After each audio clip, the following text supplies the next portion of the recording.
And welcome into the Tuesday edition. Robby and Rexrode, 1025, 1063 The Game. Robby Stanley, Joe Rexrode, Nick Keyser here with you on this Tuesday morning. Hope everybody's off to a wonderful start to their day today.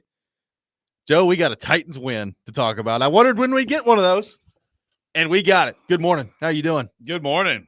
30-point Titan win. Oh, I know. The fact that game will be remembered as a Titans 30-point game is really amazing, actually. It really is. 31 points, over 30 for the first time since December of 2021, which came at the hands of these Miami Dolphins, by the way. Last 3 times they've seen the Dolphins, things have gone really well for the Titans. Yeah, what's up with that? I don't know. Scored 34 that day. The Dolphins. In the Ryan Tannehill one-arm push-up game. The comeback last year with Will Levis, so far his crowning achievement in the NFL. Well, maybe the opener against Atlanta. You can make an argument. And then last night, 31 points. Titans win. They're on the board, 31-12 against the Miami Dolphins. The 0-17 season is shot. They win the game, and win the game convincingly last night in some of the worst offensive football I think I've ever seen. And the Titans didn't really play a huge part in that. Tyler Huntley is absolutely atrocious. Like it was unbelievable to watch an offense that has Tyreek Hill, Achane, Waddle be that inept last night. It was pretty incredible to see. He threw for 96 yards. And as a team, somehow the Dolphins got to 100 yards rushing, but they ran the ball 30 times. So, how much credit are you giving to the Titans defense? You giving any credit to the Titans defense? Yeah, absolutely. They made plays. They made did. Some plays. They did a good job. Now, I remember Tyler Huntley. I swear. And I know it's hilarious that he's a Pro Bowler because like 19 people dropped out. But I remember him playing with the Ravens, and I thought that he completed passes and did things. I thought so too. Like apparently, based on what I saw last night, the Dolphins don't think that he can throw. And I'm not saying he gave any reason for them to believe that, but it's like they just completely took that out of the playbook. Well, it's like there did reach a point last night where I was looking at Mike McDaniel and number one saying, "Look at this guy." I tweeted this like, how if you knew nothing about football and you just saw him walking around, how long would it take you to guess like Mike McDaniel's job? That he was a head coach in the National Football League. Because it might take me eternity. Like it may be forever until I guess that. But there was one point I was like, so after about the 12th illegal shift in this game, do you think you guys might want to chill out a little bit, like slow it down? Because obviously this isn't working. I mean, it was the illegal shifts last night were unbelievable. Yeah, no, they were. And it's amazing how it's you think about like a year ago, I think, didn't they put like 70 on the Broncos right around a year ago, early in the season? Yeah. At times last year, like the most explosive, fun offense in the NFL. And I mean, he was the toast of the league. Yeah. And look, I mean, if you don't have a quarterback, you don't have a quarterback. And I know like they have a backup who they definitely run things with. That's obviously a better option if he's healthy. So it's a lot of bad luck, but boy, when it's not being operated, it just looks like a complete mess. And I don't understand why the quarterback change would all of a sudden make it so that you don't understand how to like run things without getting penalized. Yeah, that to me, and I realize he's only been there for like 2 weeks at this point, so he's still kind of learning the new offense. But still, it was rough to watch for the Miami Dolphins last night, but not rough to watch for the Tennessee Titans. They scored 31. They get the win. Tony Pollard, 22 carries, 88 yards on the ground. The touchdown late, which when they got the ball way down there with 2 minutes left or whatever it was, I was looking at Brian Callahan. I was like, you better go for 30.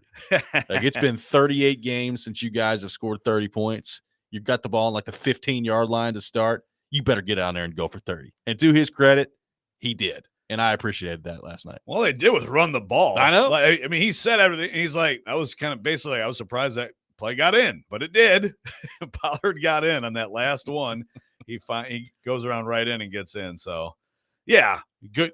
Run some plays, sure. I mean, rather than like take a field goal, which some coaches might have done there. Just all right, make it a 15-point game. Yeah, just run plays, and they got in. So Pollard was, I would say, probably their best football player last night. Or, Yep. He was up there. Devondre Sweat. Sweat They had looked some good. guys who played well. No doubt about it. Titans get the win in Miami. We got a lot to react to on that front today. Obviously, we're going to get into the quarterback part of this with Mason Rudolph coming in, leading the Titans to victory at the quarterback position, 9 of 17, 85 yards. Did not have to do a ton in that game, but he did not turn the ball over, which we'll get to a little bit later in the program, which is a step for the Titans quarterback position right now. Brought it up. Pollard, 88 yards on the ground. Tajay Spears also had a touchdown on the ground, 15 carries for 39 yards. D-Hop led the way along with Tyler Boyd at the wide receiver. 2 catches for 31 yards for both of them. And Pollard also had 2 catches for 20 yards. Ridley with 1 catch for 5 yards. So they're struggling to get him going right now. Also had a drop in the game. On the defensive side of the ball, like you said, they didn't get tested too much. Now, Tyreek Hill did run right by L'Jarius Sneed twice. One of them was an underthrow by Huntley, and one of them he overthrew Hill by like 6 yards, which is tough to do. That is arm strength. Tough to overthrow that guy, but he did it yesterday. And Devondre Sweat was awesome. I thought Devondre Sweat really from start to finish yesterday was really, really good in that game. So the Titans with a very good defensive performance in a game where they did not have Jeffrey Simmons available to them. So that was good to see from the Titans yesterday.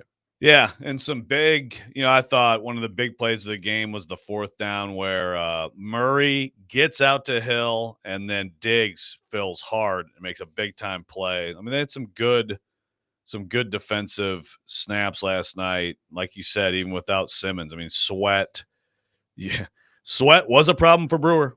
Yeah, he was. That's not the type of guy Aaron Brewer likes to see. I mean, when you're only 130 pounds as a center in this league, it does not help to have a guy 3 times your weight lining up against you. Sweat was good, and there's some good defensive plays for sure for the Titans overall. And I mean, the numbers certainly, I don't know what they are right now, but I'm sure that game is going to help the Titans be right around the top of the league in terms of all the defensive numbers. A little bit of fool's gold there. But still, kind of a similar challenge to what they had last time out, and they failed it against Malik Willis, and they just did a much better job in this game. And, they tackled. That's one thing that they didn't do well in the last game that they did in this game. Big part of football. There's one play, it may have been in the 4th quarter, where Jalen Wright for Miami got the ball going left. I think they had H-An in the play too, and he just got absolutely blown up. And Sweat went from up the middle, cut around to the right, and made the play basically off tackle against Wright. And there's the replay, and you can't really see Jalen Wright's face there, but there's all of a sudden like this realization of what he's running into, and he's just like, "Oh God!" And Sweat basically just swallowed him whole right there. It was unbelievable. He's now 427 pounds. Yeah. Yeah, no, there were a few where laterally he got down the line. There's that one, and there's another one freakish. too where he got down, and it was like, whoa, man. I mean, he can move. Yeah. No, it's, again, like, if you can get it together with him and Simmons, and, you would assume that Simmons would be fine for the what now is a big Colts game in a couple weeks, then you start there. And again, I mean, I like how Murray's playing too, like Murray downhill, what they have something to do. Like, they've got some answers on defense. It was a really strange game to start. And, there's obviously the interception. We're going to get into that here in just a few minutes, but then you had like the backward pass fumble on the next drive by Miami. You had the play where Levis ultimately gets hurt, where he's running, where I thought he pretty clearly picked up the 1st down, and it was marked short, and then the Titans decided to not challenge it. So there was that. You had a play in the game, Joe, where the Titans looked like they were about to get a punt blocked again, and they barely missed getting a punt blocked again. Did it get deflected? I thought it did. It looked to me like it got tipped. I don't know if that was Campbell or who it was coming up the middle there, but it looked to me like it got tipped. And then that play, you thought they got the ball back. They reviewed it, and somehow from the angle they had, thought that it was irrefutable evidence that the Dolphins guy touched it first. So it was close. A lot of stuff going on out there. It was a really weird game. For the final score to end up being 31-12, there's a lot of weird stuff that happened in that game. Yeah. I mean, it was 9-6, and that's about like the game that it was, like just a really, or 9-3 at the half, then it got to 9-6, right? Like that's That's the game it was. And then in the final score, it'll just, look back on it 31-12. Okay, well, there you go. It goes to show you, though, that like you can just fall into 30 points in this league, which again makes it even more remarkable that it's taken this long for them to get to 30 points. It really does. Like your quarterbacks last night combined to throw for 102 yards between the two of them, and you scored 31 points. I mean, that kind of tells you right there. Are you including the three of them? The three of them is what, one? You're discounting. Have you erased Will Levis? No, I'm talking about Rudolph and Levis combined. I got you. I'm sorry. I thought you were combining the two. No. The two other quarterbacks. Sorry. So there's that, and there's also So you win with that, but also like the overall passing yards, which I think is whatever 180 or whatever. It's 180 on the dot between both teams. One of the two lowest in the last like 3 seasons is something I saw. Congratulations, America, for watching that game. Yeah. Well, the other one was better. The other one was better. At least you had another one. That's right. Titans get the job done. They get their first win of the season, and they do so with Mason Rudolph playing quarterback yesterday in the game. We'll get into that coming up next, and what I'm sure is going to be a long conversation about the quarterback position today. We'll take your thoughts on all that. 615-737-1025 is our phone number. 615-737-1025. You're listening to Robby and Rexrode, 1025, 1063, The Game.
That 100%. Yeah, Will's healthy. He's our quarterback. It was not a decision based on anything other than his health and protecting him, particularly with the bye week and the shoulder that didn't feel great. I didn't want to put him back out there, and I knew I was going to run the ball quite a bit. So that was really what affected it. But he's our starter when he's healthy, and we're ready to roll with him.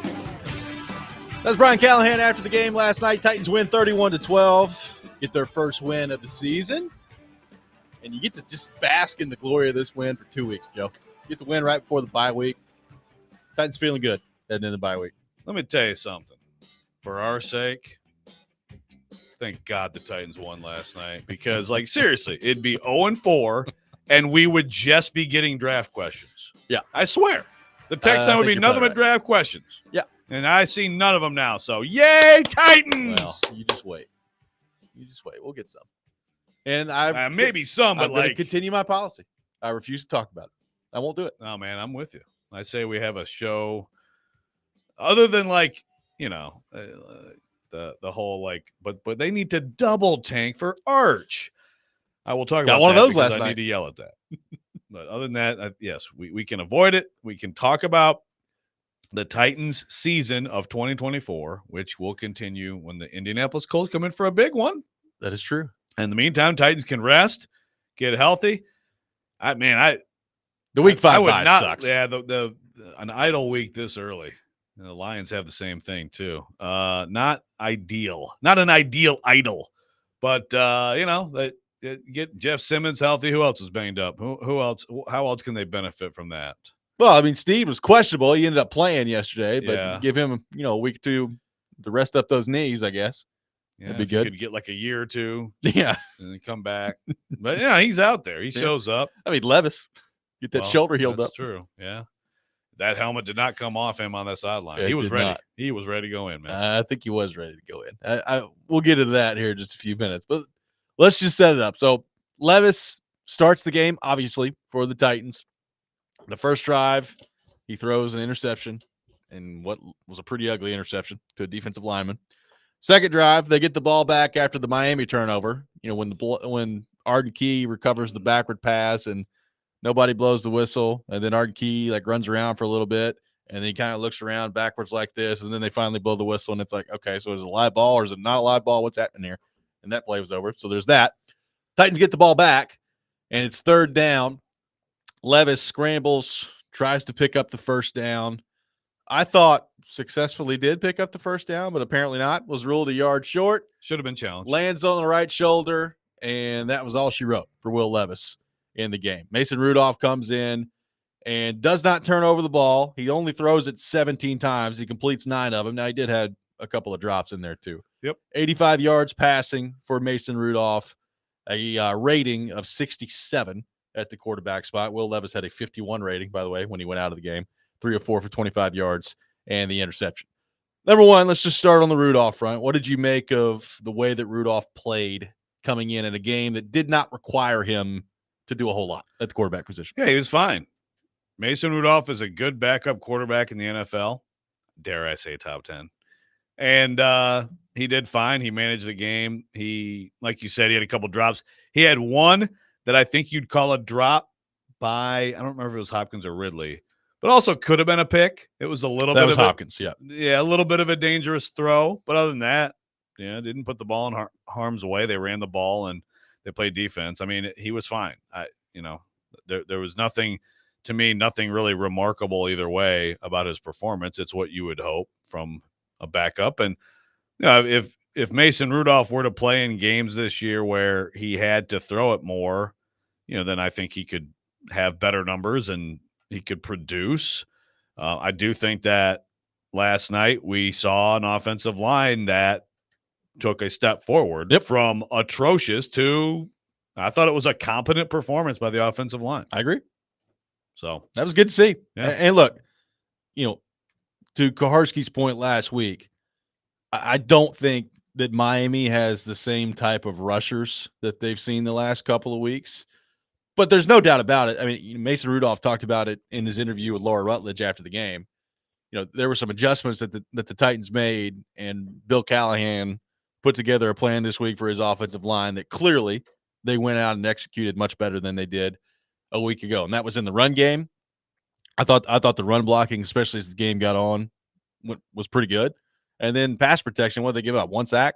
I think 1 sack was the number for Miami last night. So, look, you'll sign up for that. Based on the offensive line play that we've seen the last few years around here, I'll sign up for 1 sack from now to eternity if I'm a Titans fan, but for an offensive line to give up every game. That's fine with me.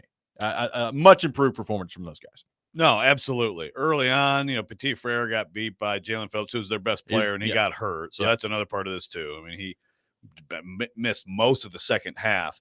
Now, on that play, he got around him, and they got the personal foul on Levis, hitting him low. But yeah, I mean, it was pretty good. The Pollard play, you got Radens and NWI in the hole, blowing open a big hole for Tony Pollard. Some interesting, some pulling and gap stuff that was effective. And that guy could do whatever they need him to do. I tell you what, man, you just put him out there, he'll make plays for you. But no, it was that was good to see. And again, like that's a lot of unknown commodities in this franchise. Bill Callahan's not one of them. So I'm not projecting this offensive line is going to be great by November, but it just didn't make sense that it was going to be bad all year.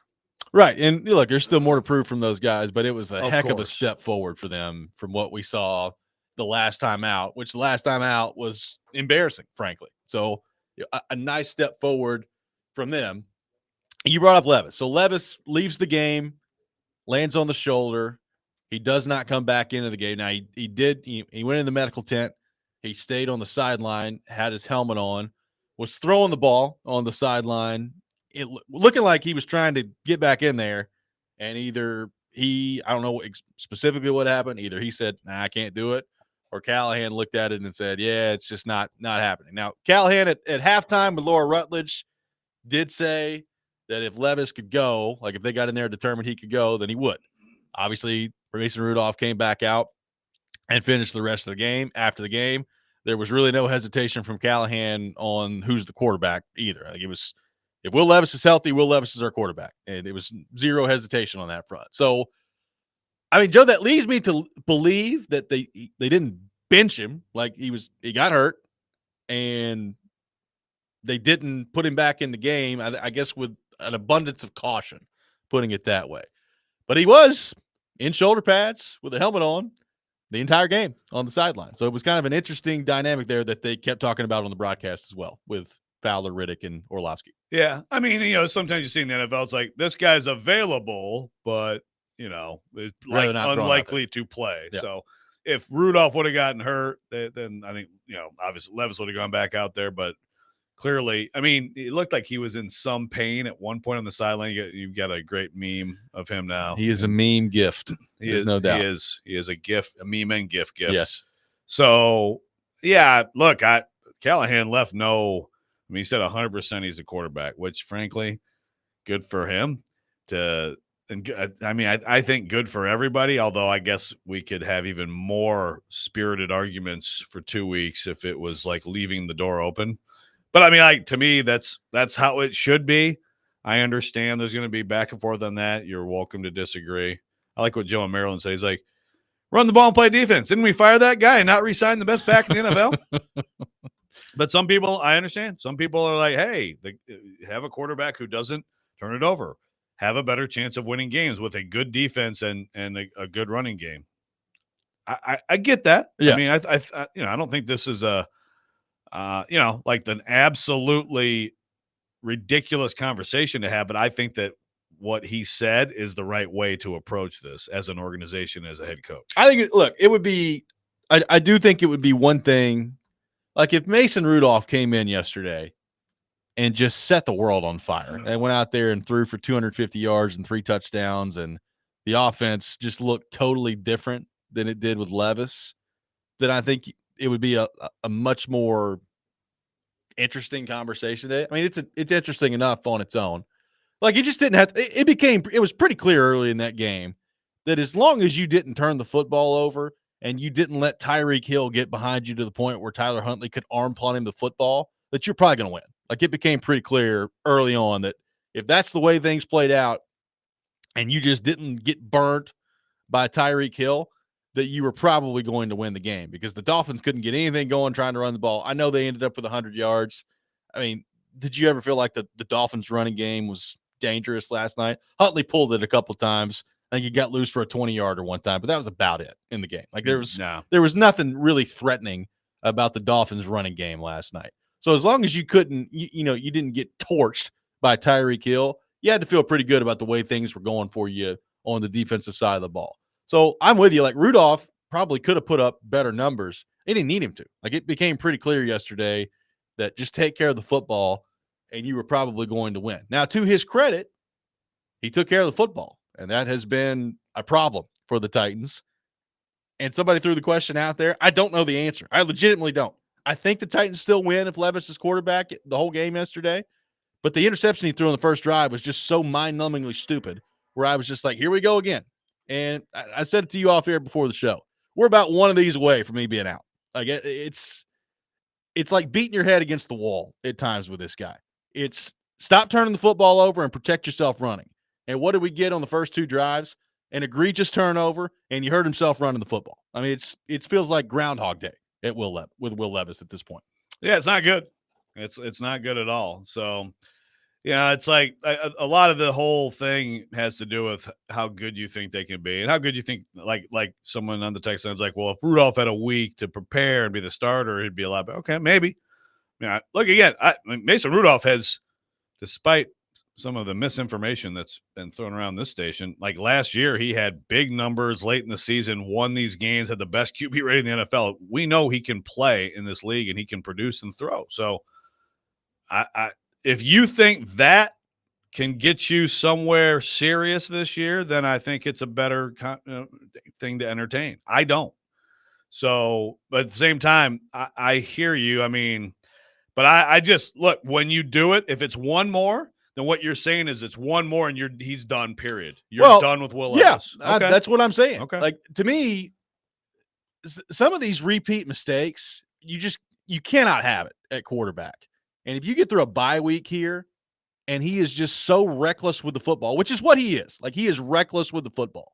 And at some point, we got to coach him out of it falls on deaf ears. If it's every week, it's the same thing. And it's getting old quick with Will Levis.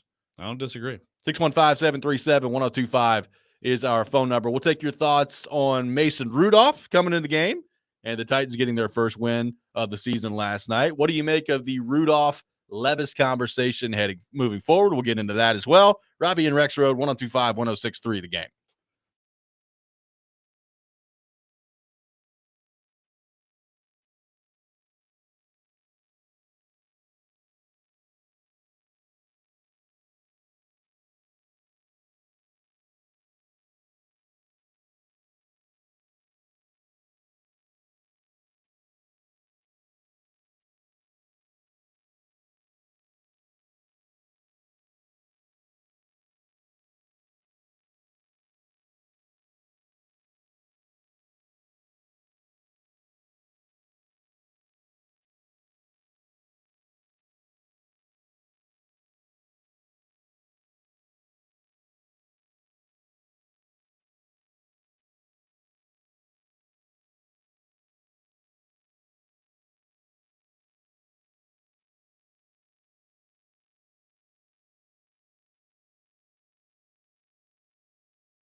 I've come in relief before, but yeah, it seemed like it was a sort of a let's see if if Will can, just see monitor his shoulder, and I was told to continue to go, and so I thought we ran the ball really well. I didn't do a whole lot, that's for sure.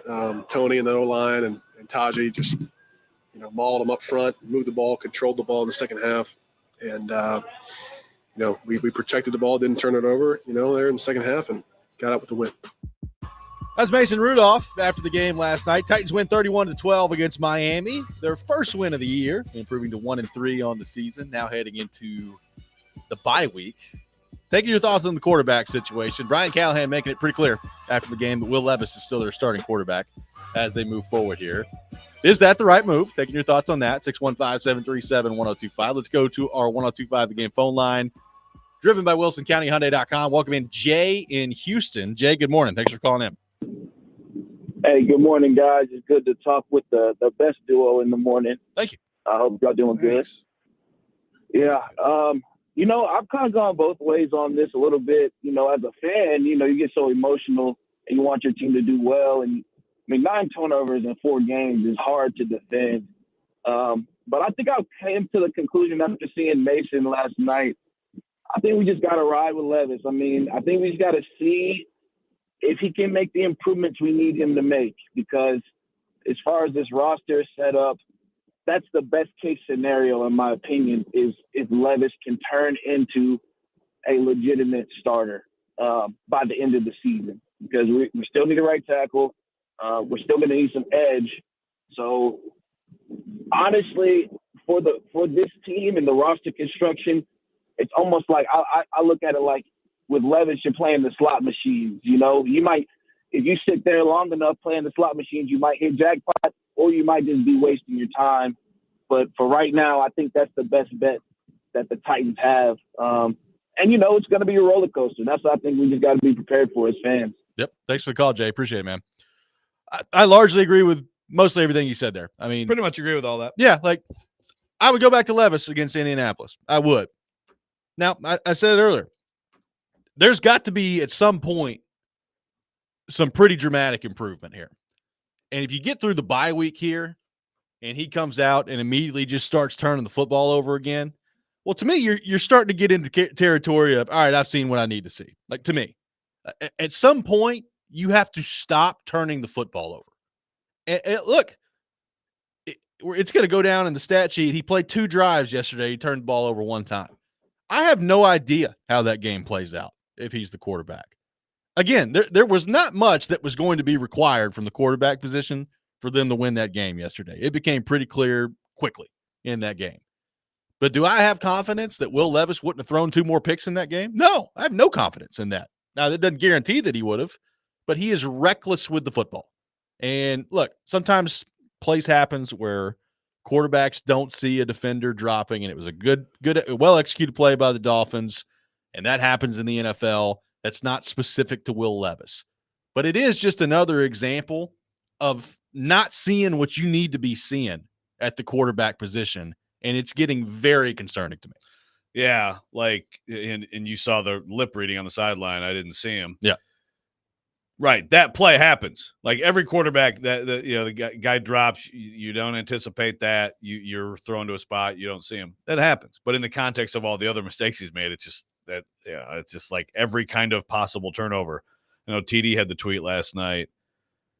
So it's the most turnovers in the first 4 games of a season since Warren Moon in 93 had 11. Yeah.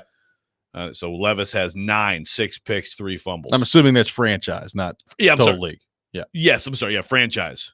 Yeah, most for the franchise since Warren Moon in 93. And Warren Moon, by the way, that was the year right after the insane loss to the Bills, but they were good back then. That's a lot of turnovers for Warren Moon. But anyway, yeah, look, it's I don't know what the answer is. That's the hard part is so that's it then? If he turns it over one more time, that's it? I'm not saying all year, but if you come out against the Colts and you're immediately just turning the football over again, to me, that's a gigantic red flag. If you can't get through a game without turning the football over left and right, that's a pretty large red flag to me. Yeah, it has to stop. There's no doubt. I don't know when the exact time is when it's like it still seems early overall for knowing, and it's this season that's about Levis, but I must say it's bad. I mean, he has accelerated the clock with the mistakes. Right. And I think also, like, the one thing about the bye week being where it is right now, number one, get your shoulder healthy. But number two, like, you do have time to kind of reset here and go over some things. And it's not like they're going to be, spending 7 hours a day on the practice field moving forward every day throughout the entire bye week. But you got some time to learn from your mistakes here. And if you can't do that after this game against quite frankly, a defense that's not very good, I've watched them play, they're not very good, then that would be a pretty big red flag to me. Let's go back to our 1025 The Game phone line, driven by WilsonCountyHyundai.com. Welcome in Adam in Portland. Adam, good morning. Thanks for calling in. Hey, Robby, man. So I wanted to hit three phases real quick. Number one, Big Jeff should not be called Big Jeff anymore. It should be Big Sweat, and then we'll call him Jeffrey. Like, we'll just do that from now on. Only one big on the team. Dude, he is an absolute animal. And I still like Boba Sweat. He's fast. He's so much faster than me and so much bigger. It's crazy. Yeah, he's amazing. And then I cannot believe we got a punt blocked again. It may not register as that, but my God, fire that dude during this bye week. I don't care if he's your best friend and it's going to ruin things for your relationship the rest of your life. Fire him. He's got to go.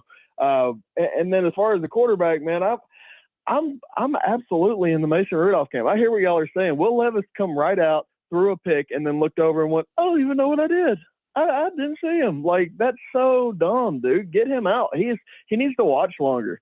My cousin Vinny, just go to court and watch, man. You got to watch. Like, you're not doing any good by sitting back there. I mean, what would have happened with that game if we left him in there? We'll probably lose to Huntley as bad as he was. And the whole team got behind Mason when he got in there. So I say stick with him. Stick with the hot hand. Even if you end up having to go back to Levis later on, whatever, but just play it off as injury. You got an out right here. You ought to use it. Thanks, Adam. I appreciate the call. The one thing that I will say I disagree with there, like, we're past the point now of sitting him down and then going back to him later. Like, to me, if you're going to sit him, then you're sitting him. But if I don't want the Titans sitting him, going with Mason Rudolph for 5 games and then going back to Levis after that. Like, that's how you get into, well, we don't know if we got enough evaluation on him. We got to come back next year. Play it at this point if you're going to play him. But I don't subscribe to just go with Mason Rudolph for like the next 7 games and let Levis sit back and learn a little bit. And then in December, you can turn the reins back over to Levis when you're out of it. Okay, so if he comes out in the first series, those are picks against the Colts, you're done with him altogether. He's done. He is not the quarterback. That's it. Yeah, pretty close. Okay. That's early, man. Is it? I mean, how long is it early? Like, you keep turning the ball over every week, it becomes not early pretty quickly. Well, again, I agree that he accelerated the clock, but I'm just saying, if you're closed off to ever bringing him back, that's pretty early to be like, well, this whole season that was about him. Well, nope, he's done. At some point, he tells you all you need to know. Like, you have to stop turning the football over. Sure. It's as simple as that. You cannot continue to keep turning the football over, especially in some of just the egregious ways that you're doing it. I mean, the more you do that, the more the answer becomes pretty clear. I mean, that's where I'm at.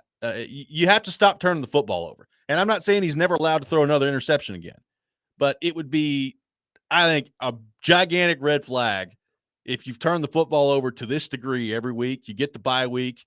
Again, you're playing the defense not very good, and you come out the next week and you just start turning the football over again left and right. You have to stop. You have to protect the football. That is your number one job as a quarterback. And right now, the evidence tells me he can't do it. So it wouldn't be left, but my scenario is not left and right. It's just left or right. It's one. That's true. I'll give him the game. Okay. All right. But like, I'm not saying that if he throws a pick on the first drive, then pull him. Yeah. But I'll give him the game. Because that's, I'm not going to go overboard defending him. So I'm trying to remember the Packers game, the holy bleep roller. How did he play the rest of that game? He actually played all right the rest of it, but it's just like, it's all we could talk about was the holy bleep roller. Talking about Jets game. Yeah. All right. Yeah. Not the Jets game, yeah. Or not the Packers game, the Jets game. Yeah. So he has recovered. Like to talk like last night, could he have come out and then had played better? Yeah, Could've. I mean he could have. He's had some stretches of not. Thing is, giving I the have ball no to idea. teams. Yeah, Yeah, I mean he could have thrown 2 more. he could have. I don't know. He could have. I mean, like you said, Mason Rudolph probably should have thrown one, and it didn't happen. But he squeezed it through. Like, there's a lot of we could play that game all day of throwing picks that you should have thrown that didn't end up being picked. Right. I mean, we played that a little bit. Your with Levis stats are your last year. stats. Your stats are your stats. Right. So right now he turns the football over way too much. You got to find a way to correct that. Let's go back to our 1025 The Game phone line. Welcome in Lance. Lance, good morning. Thanks for calling in. Yeah, I think that, if I'm Callahan, I'm going to Amy and say, what do you want? Because he's either going to get fired one way or the other. If he plays Mason and she tells him not to, he's going to get fired. And if he plays Will, and Will ain't going to get no better. He is what he is. He's shown what he is all the way through college. He wasn't good enough to stay at Penn State. He came down and I love Kentucky, and he went to Kentucky, and he was the best thing they had in Robby. It's Kentucky. And then, he has a good junior year. He sucks his senior year because he has a line like he has in Tennessee. And he is what he is. And, Callahan's in a situation. He's in a no-win situation because Amy's the one's going to make him play it.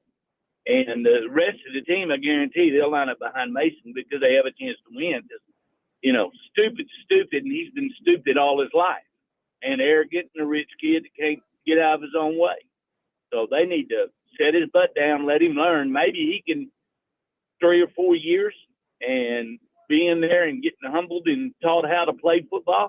He might be something, but he needs to be one of those projects that's not thrown in there and ruin the kid if he has any possibilities at all. Thanks for calling. Listen. That took a turn. There's a lot there. There was a lot there. We'll react to some of that coming up next. Take your thoughts on Will Levis and Mason Rudolph, 615-737-1025. We will be joined from Miami by Paul Kuharski from paulkuharski.com coming up at 7:30 on the program as well. All that coming up. Robby and Rexrode, 1025, 1063, The Game.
Welcome back in, Robby and Rexrode, 102.5, 106.3 The Game.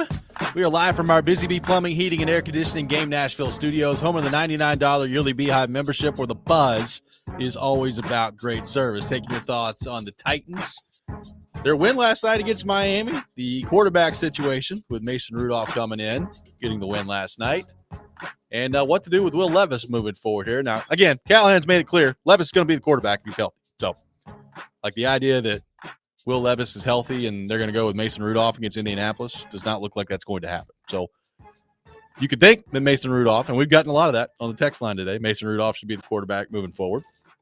It doesn't look like that's the position for the Titans currently. And again, I mean, Mason Rudolph said it a couple times in the postgame. Didn't have to do a whole lot in that game yesterday. He came in, threw for 85 yards, and took care of the football. And look, that last part, I'm not going to just gloss over like that's nothing. Taking care of the football, that's a big deal. I mean, if you can do that, that's a step up from where this offense has been to this point in the season. Sure.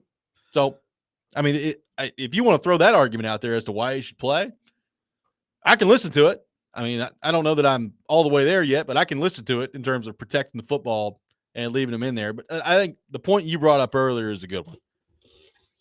To me, in order to make the switch, like right now, you have to believe that quarterback is the one thing holding you back from being like a playoff team. And do I buy that quarterback is the one thing holding them back from being a playoff team right now? Probably not. I mean, the special teams continues to be, other than Nick Folk, a disaster. And there's a lot that either almost went wrong or totally went wrong on special teams last night. Offensive line had a nice bounce back performance. I'm interested to see what that actually means for them as they move forward here. But I'm not sold that they're now some, juggernaut offensive line out there. So but they're a good run block, obviously. They are a good block. Don't ever have an 8 carries for your 2-back game like they did against the Packers. No doubt about that. But bottom line is, I'm not convinced that Will Levis is the one thing holding them back from being like a playoff team right now. And that's, to me, what I think you have to. That's what you would have to believe if you're making a quarterback switch right now after the bye week. Yeah, like some of the text line said, they're a 9-8 team with Rudolph, 6-11 team with Levis. Now, look, if you went back in time and said you had safe game management all along, then maybe you scratch out enough with this team. If the defense is, everything you hope it can be. By the way, the one guy someone brought it up, and I apologize. I've lost you. There's been a lot of texts. Owuzie is a guy who maybe this time off, maybe you can get him back. That would be big. But yeah, you can't go back in time. That stuff happened, and you are where you are. So, and again, the schedule ahead, if they could beat the Colts, that would be a big deal to get to 2-3.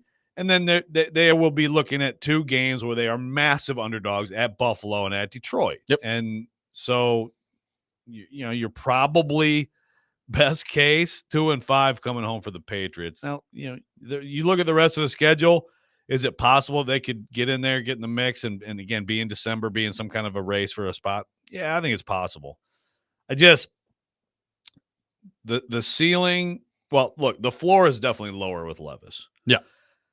I personally still think the ceiling is also higher with Levis, but that, of course, that means a massive improvement in a short period of time. I mean, I think he can do more than Mason Rudolph in terms of big plays and things like that. So, I mean, it's a higher ceiling, in my opinion, but you got to stop turning it over. So, but again, it's just like, to me, it's just this season.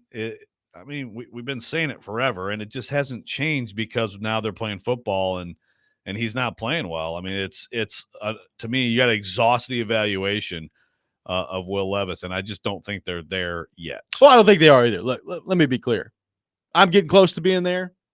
I don't think the Titans share my opinion. Like, I don't think, as much as it would chap me if he throws a pick in the next game, and I'd be probably willing to throw in the towel, I don't think they're there. I think there's a sizable gap between the way I feel about it and probably the way they feel about it right now. Having said that, like, the grace period, I think, is and should be over. Like, it's time to start seeing some improvement, and we have not seen it to this point this year. And to Adam's point earlier, who called in, how would the game have played out last night if Levis was quarterback? I don't know. I don't know. Would they have won? I mean, with the way that Huntley was playing on the other side, it's hard to think that the Dolphins were winning an NFL football game with that level of quarterback play that they were getting last night. But I don't know, like a couple turnovers changed the game maybe. And we've reached the point with Levis where you need to start seeing some improvement in a hurry. And how much improvement are we going to see? I don't know. I don't know what the answer to that is. Let's go back to our 102.5 The Game phone line. Welcome in David. David, good morning. Thanks for calling in. Hey, good morning, guys. I just want to say I think I flipped 180 degrees after last night, and I'm not really a Levis fan, but I've been giving him the complete benefit of the doubt. I think what changed it for me when he went to the sideline after the interception and told the coaching staff that he never saw the guy. I mean, that was a short pass. I think he definitely should have seen it and been able to read that defense easily. So anyway, I'm not so sure that he's that coachable. And I don't know that we need to scratch him altogether, but I've completely lost any hope in him. But anyway, thanks a lot, guys. You have a good day. Yep. Thanks for the call, David. I mean, look, the cameras picked it up. That's clearly what he said, that he didn't see the defender drop in there. I brought it up earlier. Look, that happens. I mean, there have been plays where Aaron Rodgers hasn't seen a defender and has thrown the ball right to him. Get a surprise drop. I don't want to like totally overreact to that. Like sometimes that happens. But it's exactly what you said. It's that in combination with everything else we've seen to begin the season. And right now, the short answer of it is all that information tells me that he is not processing and seeing things he needs to be seeing at a starting quarterback level in the National Football League. Is that going to get better the more starts you get? Sure. I mean, I'm sure that, the more defenses he sees, the more games he plays, hopefully the better off you get and the game starts to quote unquote slow down. But the totality of the picture right now is bad. Like it's not kind of bad. It's not, well, we'll see how much better it gets. Like right now, the totality of the picture this year for him is atrocious. Like it's really bad football that he's playing. No doubt. I mean, there's no way there really is no way to put lipstick on this pig of a season so far. But they did get the win yesterday. They did. I mean, I feel like I'm being a little negative today. After they scored 30 and won the game. Well, like maybe, but yeah, I don't know. I mean, it was 31 points. Wes in Clarksville texted in and said, "That was the worst win I've ever seen. It still feels like we lost, even though the scoreboard shows that we won." Can you imagine saying that? Which, look, I don't necessarily totally disagree with you, but can you imagine saying that yesterday, knowing that the Titans would put up 31 points in a game? It does not feel like they put up 31 points. I'm glad they did. I'm glad the streak is over. They technically did. They did. I got a text here I have to react to. Okay. We'll get into that coming up next. More of your thoughts on the Titans. 615-737-1025. Robby and Rexrode. 1025-1063 The Game.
Hour number 2, Robby and Rexrode, 102.5, 106.3 The Game. Robby Stanley, Joe Rexrode, Nick Keyser here with you on this Tuesday morning. Paul Kuharski from paulkuharski.com will be with us at 7:30. We'll get his thoughts on the 31-12 Titans win last night down in Miami. Titans get their first win of the year. Take your thoughts on all that all show long on our phone and text lines driven by WilsonCountyHyundai.com. Speaking of the text line, Joe, you had a text that you would like to respond to now on the air. Yeah, so we got David in Portland saying, I'm tired of everyone in the media saying, quote, it's still early. It's not early anymore. Look at Jaden Daniels. You either got it or you don't. First of all, Jaden Daniels is amazing. I am here for it. Like, I'm actually like, you know, as a kid, I was a Redskins fan. I'm going to start like arranging my Sundays for the Washington Commanders. They're so fun to watch. They play the Titans later this year. They do. Thanksgiving weekend. So he's great. But you either got it or you don't right off the jump. I mean, no, David, no. And I said, so except for all the quarterbacks who take years to get it, have you noticed them or not? I mean, or nah. And he said, Josh Allen's the only one who comes off the top of my head. Josh Allen is a great example of a guy who was bad. I don't know that he was a turnover machine like Levis is this year, but he's bad. Now, point's been made by some. We've made the point. Make it again.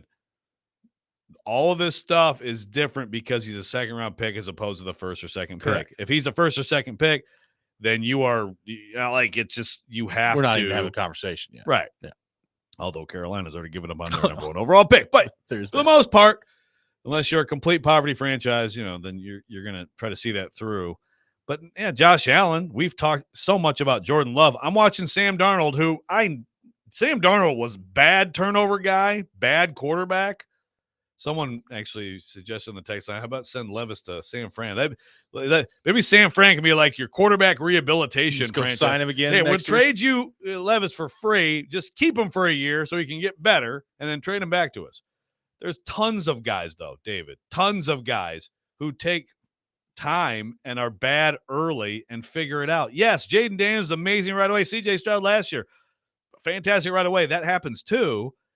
And I mean, again, I hate to bring Peyton into it. It's a different era, and he's one of the all-time greats, but like 31 pick. 31? Is that right? 31 picks? I think so. Let me go look. Like just turnovers galore. You played through it. I understand why people get ticked off when you even bring up that comparison, but it's just an example of there are 28 picks. Okay, 28 picks as a rookie. There are bad starts to careers that turn out good. And again, there's guys who get discarded. How about Cleveland? Boy, they sure, and I understand Baker had already done some good things and won a playoff game, but I mean, still, they gave up on him. Well, look at the league now. right now. Look at him. Baker Mayfield is playing really well in Tampa. Did you see what Geno Smith did last night in Seattle? Discarded. Yeah. Career starts over. All of a sudden, he's good. Darnold has the Vikings at 4-0 and he's playing like right now. If you had an MVP short list, he would have to be on it Right. with the way that he's playing. Jared Right Goff thrown away. Right. No, he sucks. Oh, now we got a great quarterback. Jared Goff just went 18 for 292. Perfect quarterback rating last night. Caught a TD too. Yeah, Baker. Right now, I mean, it's a little bit less of an example, but Fields in Pittsburgh. I mean, there's some level of revival there with him. I mean, you go all over the league. Carr in New Orleans, Tannehill here. Yeah, different. He had success. Right? I mean, there's different levels of all this for sure. But the bottom line is there are definitely some guys, and there are some guys right now who at some point maybe we see Kenny Pickett somewhere. Maybe we see Mac Jones somewhere. Maybe not. But like right now, it's like they just suck. They suck. They're done. Right. High pick. Up now they suck. Right. And that definitely happens. Now look, we listed off a ton of examples where that's happened. You can also list off a ton where it's bad early and it's just bad. It's just bad. And sure. That happens in the league too. And that's the difficult part, right? Is trying to determine yes. which one is it? Like, are you just bad, or is there time that has to be devoted to you to make sure the best comes out of you? It's very difficult. But again, to the original irritation of you either got it or you don't. Jaden Daniels right away, or that's it. No, we've missed a lot of examples right now off the top of our head. There's both things. That's why it's hard. It's hard. Now, again, I don't care who you are in the league. You don't stop turning the football over, and eventually you're just going to run out of time. Like, you got to stop turning the football over. And when he threw that pick last night, I was like, you got to be kidding me. I mean, the first drive, you're coming out here throwing a pick. Like, I couldn't believe it. It's the frustration with me is starting to mount very quickly when it comes to just not protecting the football. And is right now, is that enough reason to make Mason Rudolph your starting quarterback? No. Like, I think you go back with Levis and you see where you're at after the bye week. But the one thing I'll say about Rudolph, like, I feel certainly better about him taking care of the football right now. I'm still with you. Like, I think the floor with Levis is lower. I do think the ceiling's higher. Like, Levis clearly, I think, has more ability than Mason Rudolph does. But we see that throughout the league all the time. Sometimes ability and production don't quite match up. And he's got to find a way. He doesn't have to go from where he is now to, Aaron Rodgers. But we got to start to see some improvement that we're just not seeing right now. No doubt. No, I could not possibly disagree. Lance says Washington has 2 rookie offensive linemen. Sometimes rookie offensive linemen are good. Like J.C. Latham is a Titans rookie offensive lineman. I'd say he's their best offensive lineman. Matt says this conversation is ridiculous. Jordan Love, Aaron Rodgers, Tom Brady all spent time as a backup. NFL hasn't changed. His peak skill level quarterbacks the first or second year after they're drafted, barring phenoms like Patrick Mahomes. Levis needs to be benched so he can grow organically as a student of the game. Putting in Rudolph changed the entire dynamic of the team. I don't know why the conversation is ridiculous from all that. You can argue that. Well, they're not, guys. If they're not going to bench Levis now, they've played him. So, like, the idea that they should now bench him and then further prolong the evaluation of him when he's already in the second year of his contract is ridiculous. Right. If you're going to leave him on the bench, then you should have left him on the bench last year and then started, to have him go that route. But now you've chosen this route, so now you have to stick with it. Right. Like, you sit him down so he can learn organically. Great. In the meantime, who's your quarterback? Yeah. And what's your future? Because the thing is, first of all, I hate to talk draft, but just quickly, I think there's a little bit of misunderstanding. There's a lot of talk about there's not a lot of first round, like it's like a low first round grade. That doesn't mean that the quarterbacks in this draft aren't going to be good. This is not supposed to be like a historically bad. This is not like the draft with Pickett, Willis. No. So, but also, if your answer is another quarterback, there definitely could be a free agent. Again, we just talked about all these guys who are going other places who all of a sudden they're good. That could be the Titans' answer. Well, I mean, what is Darnold on a 1 year? I think he's on a 1 year. So, if he keeps playing like this, Minnesota might yeah, have to they change would their try plan. to lock him up, but they just drafted a guy in the first round. So, but regardless, like right now, if you're done with him, great. But if you're not, the idea of sitting him so he can learn and stuff like that, the timeline doesn't work for that.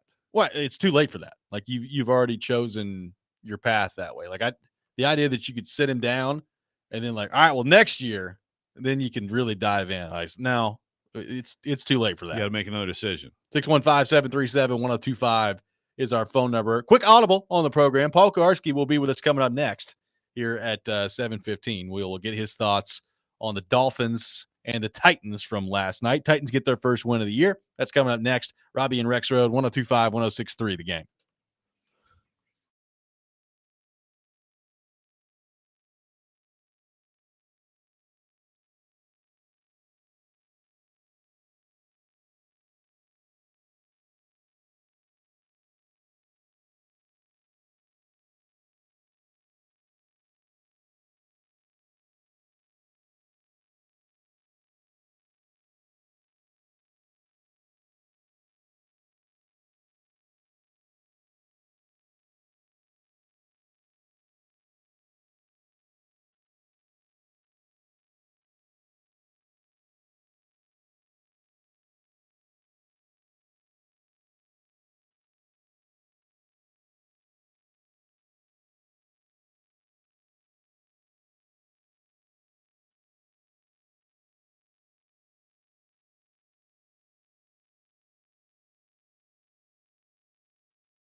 Welcome back in, Robby and Rexrode, 102.5, 106.3 The Game. Titans win 31-12 last night, pick up their first win of the year.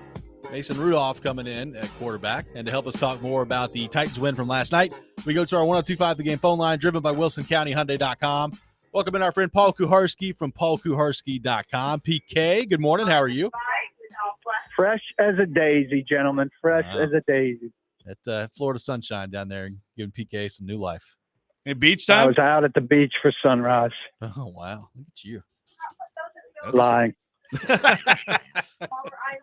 All right, PK, let's get into it. Mason Rudolph comes in. The Titans win. Rudolph does not have to do a ton in the game. He throws for 85 yards. He does take care of the football.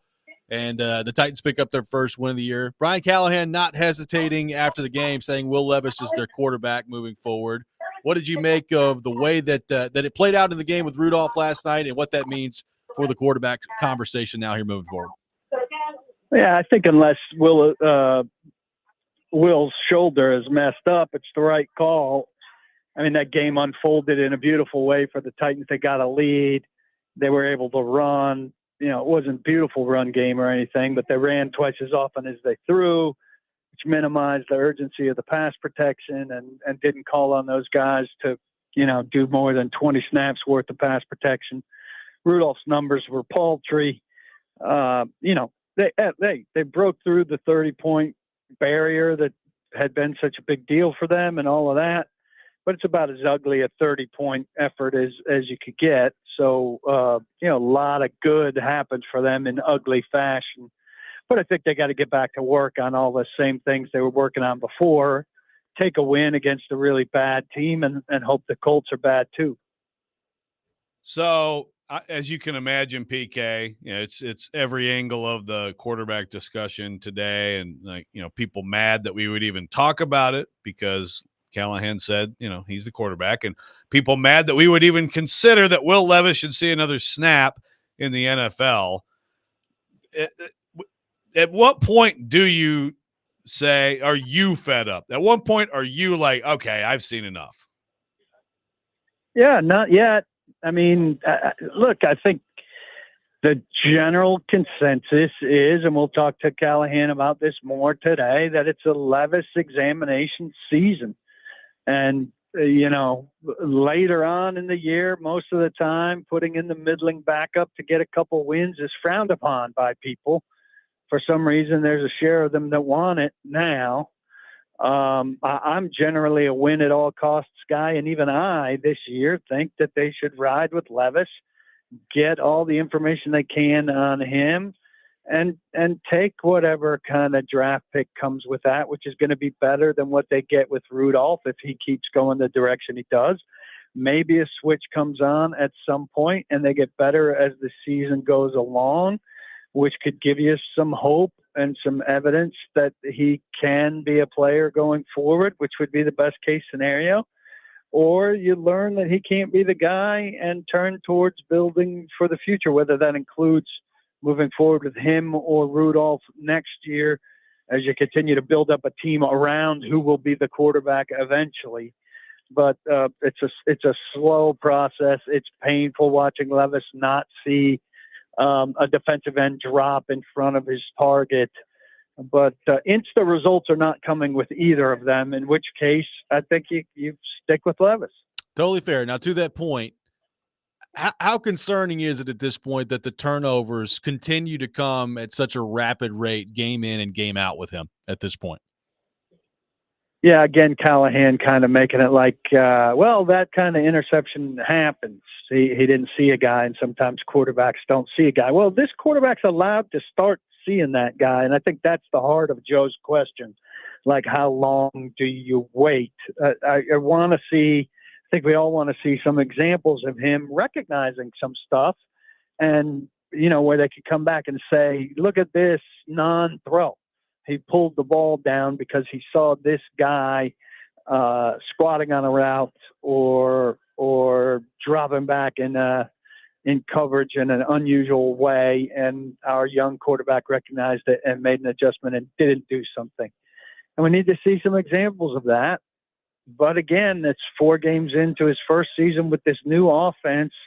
It's not uncommon for quarterbacks to make mistakes like this. We look around the league at guys. I'm not saying he gets 4 years or anything like that, but I certainly think he could be a guy that resurfaces and turns into a Geno Smith or a Sam Darnold or somebody who's in a perfect situation, learns his way out of this stuff.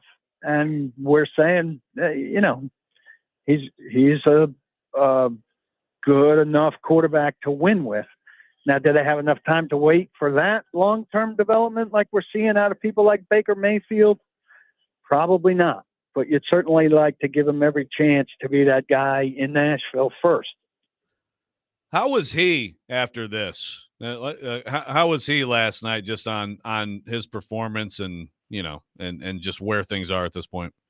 I did not make it over to him, but other guys. God, you wouldn't stoop to interview Levis after this game. He wasn't good enough for you, huh? I just did not get there, but other guys conveyed that he was about to talk, and then PR gave him an out. Like, you don't want to talk about your injury? No, I don't. And they let him off the hook. So we did not hear from him. He didn't talk? And he did not talk. Oh. And there, I don't know. I suppose we get 2 players today because that's mandated, and then there's no availability the remainder of the week. So we probably don't hear from Will Levis until Wednesday before Indianapolis, a week from Wednesday. So PK on the defensive front, obviously playing Tyler Huntley certainly helped out the defense last night. He was atrocious watching him try to play quarterback. I did think Devondre Sweat was really, really good, and you couple that with the absence of Jeffrey Simmons. Titans up front, I thought, did a really good job on the defensive side of the ball. But Sweat specifically, what did you make of his game, the way he played last night?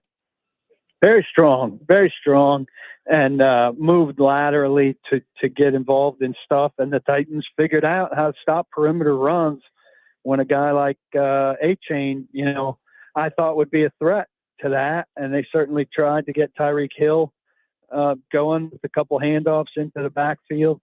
That whole key of stopping the run and getting the game into the hands of a third-string quarterback who hasn't been around very long worked beautifully. And then, their 2 big receivers, even with a bad quarterback, should be able to do more. I think they combined for 58 yards or something like that. So defensively, very effective.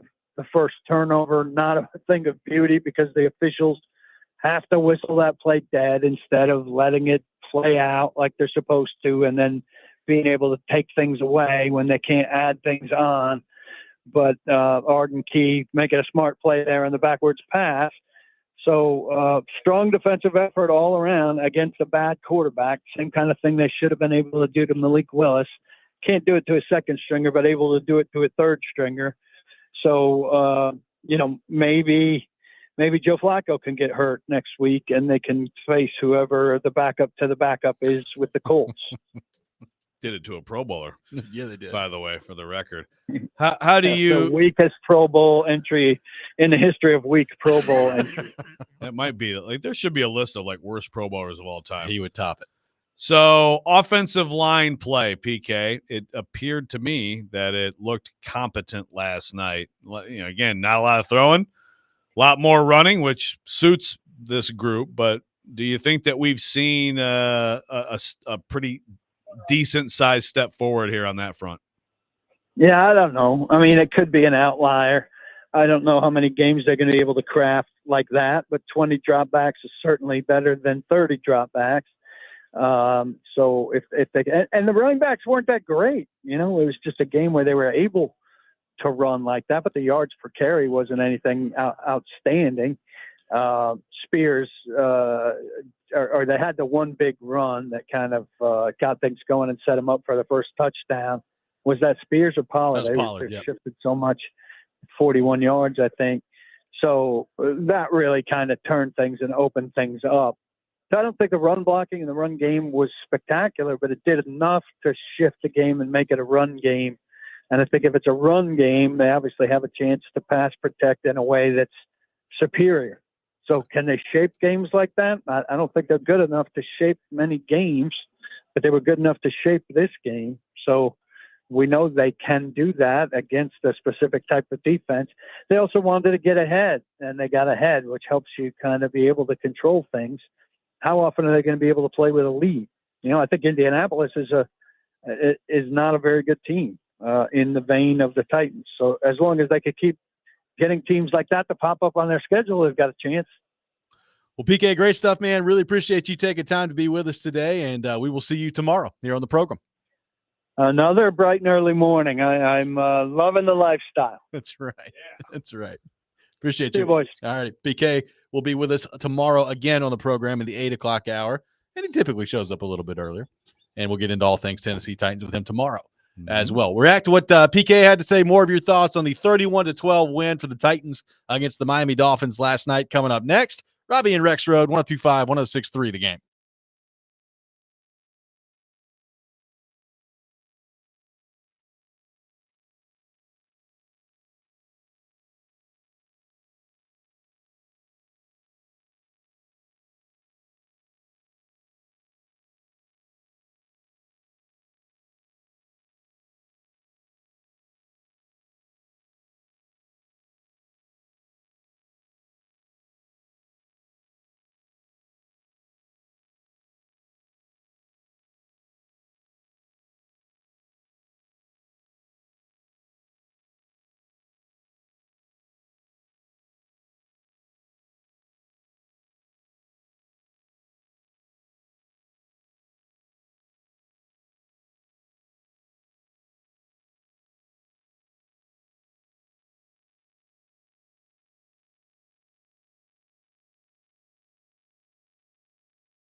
Welcome back in, Robby and Rexrode, 102.5, 106.3 The Game. Taking your thoughts on our phone and text lines driven by WilsonCountyHyundai.com. Check out this week's Nashville's Best Deal. It's from Nashville's largest axe throwing venue, Bad Axe Throwing Nashville. Aim for a great time while enjoying curated cocktails, from the full bar and a Northwoods-inspired menu with the Southern twist. Head to theGameNashville.com/deals to get half off a $30 gift card while supplies last. We'll have the Rexrode with Joe Rexrode coming up at 7:45. Taking your thoughts on the Titans in the meantime, 615-737-1025. Joe, we will get back into the quarterback conversation here in just a few minutes because obviously that's the dominating topic today. There was a lot of good from the Titans last night. You brought up the offensive line. I thought T'Vondre Sweat was really good last night, and the Titans defense did that, albeit against a really bad quarterback. A nice job on defense without Jeffrey Simmons in the game. DeAndre Hopkins didn't get a ton of opportunities last night. It looks like he's moving well again out there, which is good to see. It is 2 games in a row where they've gotten basically nothing from Calvin Ridley. Now, again, the way the game played out last night, nobody in the passing game was going to get all that much, but you are talking about a 1 reception for 5 yards game for Calvin Ridley in a game before that against the Packers where he had what didn't he have 1 catch against the Packers too? Like it's not been a very productive couple of weeks here for Calvin Ridley. Yeah, and that's the thing that's early on in the 0-2 start. It's like, well, they are getting Ridley going. They're getting that going, and now it's not going. So, yeah, last night is kind of one that you'd look at and be like, well, it's just the kind of weird football game it was. But certainly you want to get that going. You know, Hopkins has, to 4 targets, 2 for 30. They're just, it's slim pickings across the board. But Calvin Ridley, give a guy that kind of money and you only target him 3 times in a game. And like you said, 2 straight games where you're not getting much. You would think that would be a priority, try to get those guys going. And if the offensive line is taking a step forward, again, I think last night was they didn't have to have a lot of obvious 3rd and long situations where you got to worry about different pressures and things like that. So, take it with a grain of salt. But if they are going to take a step, you've got to start leaning into the passing game and taking advantage of some of the talent you have. I will say, though, we were pretty hard on Skoronski last week, the way he played against Green Bay. And it was a rough start to the year for Peter Skoronski. There were several occasions last night where he and Latham were just mauling people up front in the running game. And look, you still have to prove that you can do it week in, week out in terms of protecting the passer. And you're going to have more challenges with that as the season moves on here than they saw last night in Miami. So we'll see. We'll see what that means. But it was clear. You can go back and watch some of the replays. Like there were a couple running plays where Latham and Skoronski were just road graders out there in the running game. Yeah, for sure. There's no question that they are physical and very strong. And again, I think Latham all around is good. All around a good player. Like that's going to end up being a really good pick for the Titans. But Skoronski needed a game like that where I didn't see anything that was blatantly, and again, this is watching on TV, but I didn't see anything that was blatantly bad on his part, and they need that badly. They need the left side to be strong. One thing I will say, the special teams continues to just worry the crap out of me. Other than Nick Folk, who, by the way, drilled some 50-plus yard field goals last night. It was good to see. Yeah, how about that? I can tell you this, after watching Braden Narvison on Sunday, Titans made the right call in the Nick Folk, Braden Narvison discussion. So going back to the preseason, chalk that one up. Titans made the right call. Other than him, though, you got another punt. I think we agree. Deflected there. It wasn't totally blocked, but it was at least tipped. Stonehouse, I will say, the last punt got it off unbelievably quickly and pinned them down in the 10-yard line. So good to see a nice punt play there. But other than that, you had a punt almost blocked. You gave up a 25-yard punt return, and you had whatever the heck happened on that safety free kick where Colt Anderson is slamming his headset on the sideline and yelling at Jaquan Jackson to fair catch the ball, but it turned out that it didn't matter, and they got the ball because it was outside the landing zone. A lot of weird stuff going on special teams last night. And it sounds like Jaquan Jackson, per Brian Callahan, was claimed to know that all along, but who knows? I don't know. It did look like there was a fair bit of confusion going on out there. Is it possible that he actually knows the rules better than his coaches? Well, maybe. No, for the most part, though, there's something every week. Yeah. And It's not good. In the official play-by-play, there is not credit for them deflecting the ball on the one that the replay review to give it back to the Dolphins. But still, like, it was just another example of, oh, there you go. Free run at your punter again. Well, it's hard to imagine them not getting another punt blocked sometime soon with the way that things are going right now with that. It's unbelievable. It's the NFL. Yeah. I don't understand that. I don't either. But I saw him rushing up the middle last night. I was like, oh, my God, he's going to block it again. He barely got it away. And then the Titans seemed like they got the ball back, but I guess didn't after that. I mean, every other special teams goes, hey, guys, the Titans often just don't block people right in the middle of the line. We should try that. Yeah, and then just go block a punt. And it's also like in the NFL, like you don't try to block every punt. Like sometimes you're trying to set up a return. Like if I'm going up against the Titans, yeah, we're going to try to block this one, man. Forget the return, which we can do that on the Titans too, but we're going to try to block every punt against the Titans. That would be my strategy. Yeah. It's in the house. Sure. Yeah. Just punt block all the time. Yeah. I mean, your odds are pretty good at this point. They are. Let's go back to our 1025 The Game phone line, driven by WilsonCountyHyundai.com. Welcome in Kenny, the mailman. Kenny, good morning. Thanks for calling in. Fellas, that's scary. Y'all are psychic. I was going to call and talk about the special teams myself. Wow. All I know, I ran the playback 2 or 3 times. There were 22 players on the field, about 7 of the 9 officials, all the coaches on the sidelines, and the guys in the booth that had absolutely no idea what the rule was on the new onside kick. Yep. I mean, if you saw players that were sort of running, am I going to score? Players looking at each other going, you got it, I got it. And then the coach on the sideline, he didn't have a clue what the rule was because that's the maddest I've saw anyone the whole game. So if you are in charge of a team, you got to at least know the rules. You get that rule book out and you know them. And second, that punt did get deflected. And now they've come from each position. They've got it blocked wide from the very end and then right up the middle. So that is a huge problem right there. So, it's almost like it is what it is, and there's not a whole lot you can do about it. But on punts, I tell everybody, just hold. Because they hate, no, literally, you laugh. They hate holding on a punt because they have to bring everybody back from all over the field. Plus, there's pressure to get to a commercial. So they seldom call holding on a punt. So they need to, yeah, that's true. Just tackle somebody. They need to really get together and work on the special teams. Y'all have a great day. Thank you, Kenny. Appreciate it. Kenny might be on to something there. Just give somebody an extra little tug of the shoulder there. Trip them. Yeah. Grab something. Yeah.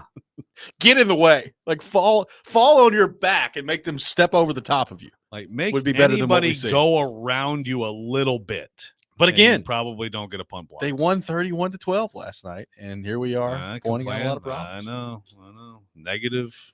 But the thing is, like Nashville media. There's not a ton to react to in terms of the way the game played out last night. It's the weirdest 31-12 final I think I've ever seen in the National Football League. Yeah, again, it was 9-3 at the half was exactly the right score. Yeah. 9-3 at the half completely summed up the game perfectly. And then the end just happened. I will say I did thoroughly enjoy the Tajay Spears touchdown run of the kind of the wildcat jet sweep misdirection where he just keeps it and goes at the middle. I enjoyed that. Spears and Pollard out there together. I like that. Yeah. Yeah, I mean, I thought, the play calling was good. Point made on the text line in terms of Ridley. Well, Austin Franklin says that's $650K per catch, so that will probably go down as the season goes on. But Brian from Mount Juliet making the point that Ramsey was on Ridley. I mean, I don't know if he was on all night on him, but he was on him. So I mean, you're allowed to make plays on Jalen Ramsey. Sure, absolutely. But I mean, like he is still one of the top corners in the NFL. He's a very good player, But yeah, I mean, you got to me, especially with as good as Ridley is with the ball in his hands, just some quick stuff to him, I think and they tried to do a few things like that. Oh, and he dropped one too. Like he dropped. Now, granted, that was going to be, a 6-yard gain. So I don't know how consequential that was going to be, but he still dropped the ball. So, yeah. I mean, you gotta catch the ball when it's thrown your way if you're him as well. He's dropped a couple this year. So got to find a way to hold on the football. 615-737-1025 is our phone number, 615-737-1025. We'll have the Rex Rant with Joe Rexrode coming up next. Continue to take your thoughts on the Titans' first win of the season last night against the Miami Dolphins. Robby and Rexrode, 102.5, 106.3 The Game.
Sometimes he wakes up on the wrong side of the bed.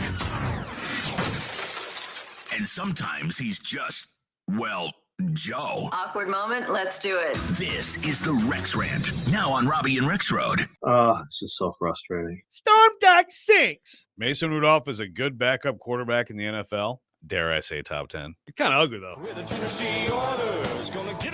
It is that time of the day, time for the Rex Rant with Joe Rexrode. We'll take your thoughts on our phone and text line, driven by WilsonCountyHyundai.com. I'm glad Storm Duck made the open. Nice tackle from Storm Duck last night. Good call. Storm Duck did a nice job. Love that guy. Good play, Storm Duck. I mean, he needs to, I'm sure that, Tua and Tyreek Hill and Waddle, and those guys are leading jersey sales in Miami. Shortly behind those guys needs to be Storm Duck. Absolutely. There's got to be somebody with a duck. It has to What's be. his number? I have no idea. 30-something? Duck. 36 maybe? I'll go back and look.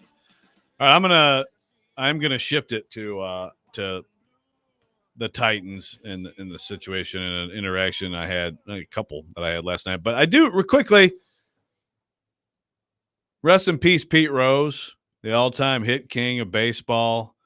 Pete Rose last year at some point, I think it was during the playoff series, right? I believe it was right before it. Or was it maybe the end of the regular season? Was in the Preds locker room. Yeah. I remember Barry Trotz went over to him, and Barry Trotz was talking to him about how Trotz grew up loving the Montreal Expos when Pete was on those teams and stuff like that. So it was pretty cool. I remember Luke Evangelista going up to him and being like, "Hey, man, huge fan." And I'm like, "Are you? Okay." Wow. No kidding. You're 22 years old. All right. Watch some reruns of This Week in Baseball. Used to be one of my favorite shows. By the way, Detroit Tigers today, playoffs. Let's go. Tarek Skubal. Yep. Cy Young Award winner. But here's my question on Pete Rose before I get into my main rant. Everybody's talking now like, oh, so now he's in the Hall of Fame, huh? Is that a thing where it's like, well, we got to make sure if someone's kept out of the Hall of Fame, let's make sure we wait until they pass away, and then we can entertain the possibility. I mean, I guess it comes from the quote-unquote lifetime ban, and now obviously that's over. But like to me, if you're gonna put him in the Hall of Fame, then you should put him in the Hall of Fame. Like I don't know that it's now going to be revisited now that he's passed away. Now look, I'm of the opinion he should probably be in the Hall of Fame. That's just me, but I've always kind of felt that way. So yeah, I mean, I don't think it's going to change. I'm with you. I mean, there are people who are in the Hall of Fame who, you can find some things that they've done that were problematic. So, and we have all the stuff with the roid guys. Oh yeah. But I think I'm generally on board with that. But yeah, it's just okay. So it's just a lifetime ban. Well, lifetime over. So, yeah, so now he's lift in the ban. I don't know. think it's going to happen. Yeah, like if you were going to do it, do it while he's alive. Yeah, that would be great. So, but here's my. We're going to get back into Levis and quarterback, and you know what? We are going to do that. And I just would like to. I read earlier the text of like, this is so stupid. Clearly, Will Levis needs to be sat down. Okay, so let's not have the discussion. But last night, first of all, I got into it with someone that we're going to have on our program on Thursday. Yes, and it could get spicy. I mean, if we can recreate our text, Charles and I from last night, we could have a real spicy conversation. But here's the thing that I just cannot handle on all of this, okay? So Brian Callahan said what he said last night, 100% he's back, right? So you sent out a tweet about the show, as you do at night. I do. Join us, Robby and Rex Show 6 to 9. And I said, I quote tweeted it, and I said what Callahan had just said in the presser, which is if Will's healthy, he's our quarterback. But I said that won't stop the argument. So Eugene at Exterminator X on X says, it will if you refuse to entertain controversy talk, but you won't be able to resist. To which I said, so if anyone has a different opinion, you censor them? Like, there's no discussion. We can't discuss it. We can't have anything? The coach said something so that we all just sit here quietly. He said, of course not, but I'm sure it's not going to be the fans in the chat leading the controversy discussion for the next 2 weeks, despite what the coach said. All of media will be leading the discussion, encouraging it, and not shutting it down, save for a few. And then I said, well, I got an argument last night with another media member. So everyone doesn't agree on the topic. Is that allowed? Tell me, Eugene, are we allowed to have a discussion or not? So I got you saying, this is so dumb. He said he's a quarterback. We don't need a discussion. We got some of the text that this is so dumb. We know that Levis is done. There's no discussion. Well, it seems like you both think it's so dumb and you totally disagree with each other that maybe we should have a freaking discussion about it. I would agree. Now that is a rant, baby. Where's Kuharski? God, yeah. Say it. Where's Paul? Are you listening, Paul? I mean, it's just, guys, come on. this is not some media-driven fake controversy. This is a legitimate discussion about the Tennessee Titans quarterback situation. And I agree with Brian Callahan that what he said, when he said it, the way he said it, I think he went about the right way because I think Will Levis should still be the quarterback. But, a lot of people disagree, which is okay. Yeah, it's fine. So we have a sports talk show. Thanks for listening. About the quarterback in our city. Like, it's amazing. Kind of a big deal. There's some opinions that could arise on that. Look, I've said it. If you're of the opinion today that Mason Rudolph should be the starting quarterback for the team against Indianapolis, like, I'm not going to sit here and just like laugh at you. I don't think it's like some laughable take that that's the case. I wouldn't do it. I'd go back to Levis. My leash with Levis at this point is pretty short. That's me. Other people would disagree with that. That's fine. But like, if you're of the opinion today that Mason Rudolph should start because you feel like Mason Rudolph gives you a better chance to win, quite frankly, right now, it may be hard to argue against that. Like, he might give you a better chance to win. I'm just kind of viewing it through the long-term health of the franchise in terms of you have to figure out quarterback. I do know this about Mason Rudolph. Could he give you a better chance to win right now? Yeah, probably so. Is Mason Rudolph a realistic option for a long-term quarterback if you want to be a team that is in the playoffs and competing for championships, which ultimately, as laughable as that sounds right now and how far away the Titans are from doing that, that is your ultimate goal. Right. Mason Rudolph is not the answer there. So you have to do everything you can do to get closer to that answer. And look, maybe later in the year, getting closer to that answer means continuing to trot Will Levis out there and hoping that it doesn't go very well and getting a higher draft pick. That could be where you get to at some point this year. I don't know. And that's what Karski referred to. And yeah, I mean, it's sort of like I guess we've talked about the Fank before, right? That's sort of what it would be. We have. I mean, I guess we could probably put on sides like you and Charles on one and Karski on the other. I have a little bit longer time that I would want to see Levis. I do agree at some point it might be, if it gets so bad, then it might be time to just sit and then see. I think for the most part, when you do that, it's kind of like, okay, so it's over. Yeah. I mean, in theory, could the guy come back late in the season or something like that? In theory, I mean, I think it's hard to go back once you sit him down. That's why I would say keep waiting. But I mean, if it's going to be crazy turnover every time, then I get it.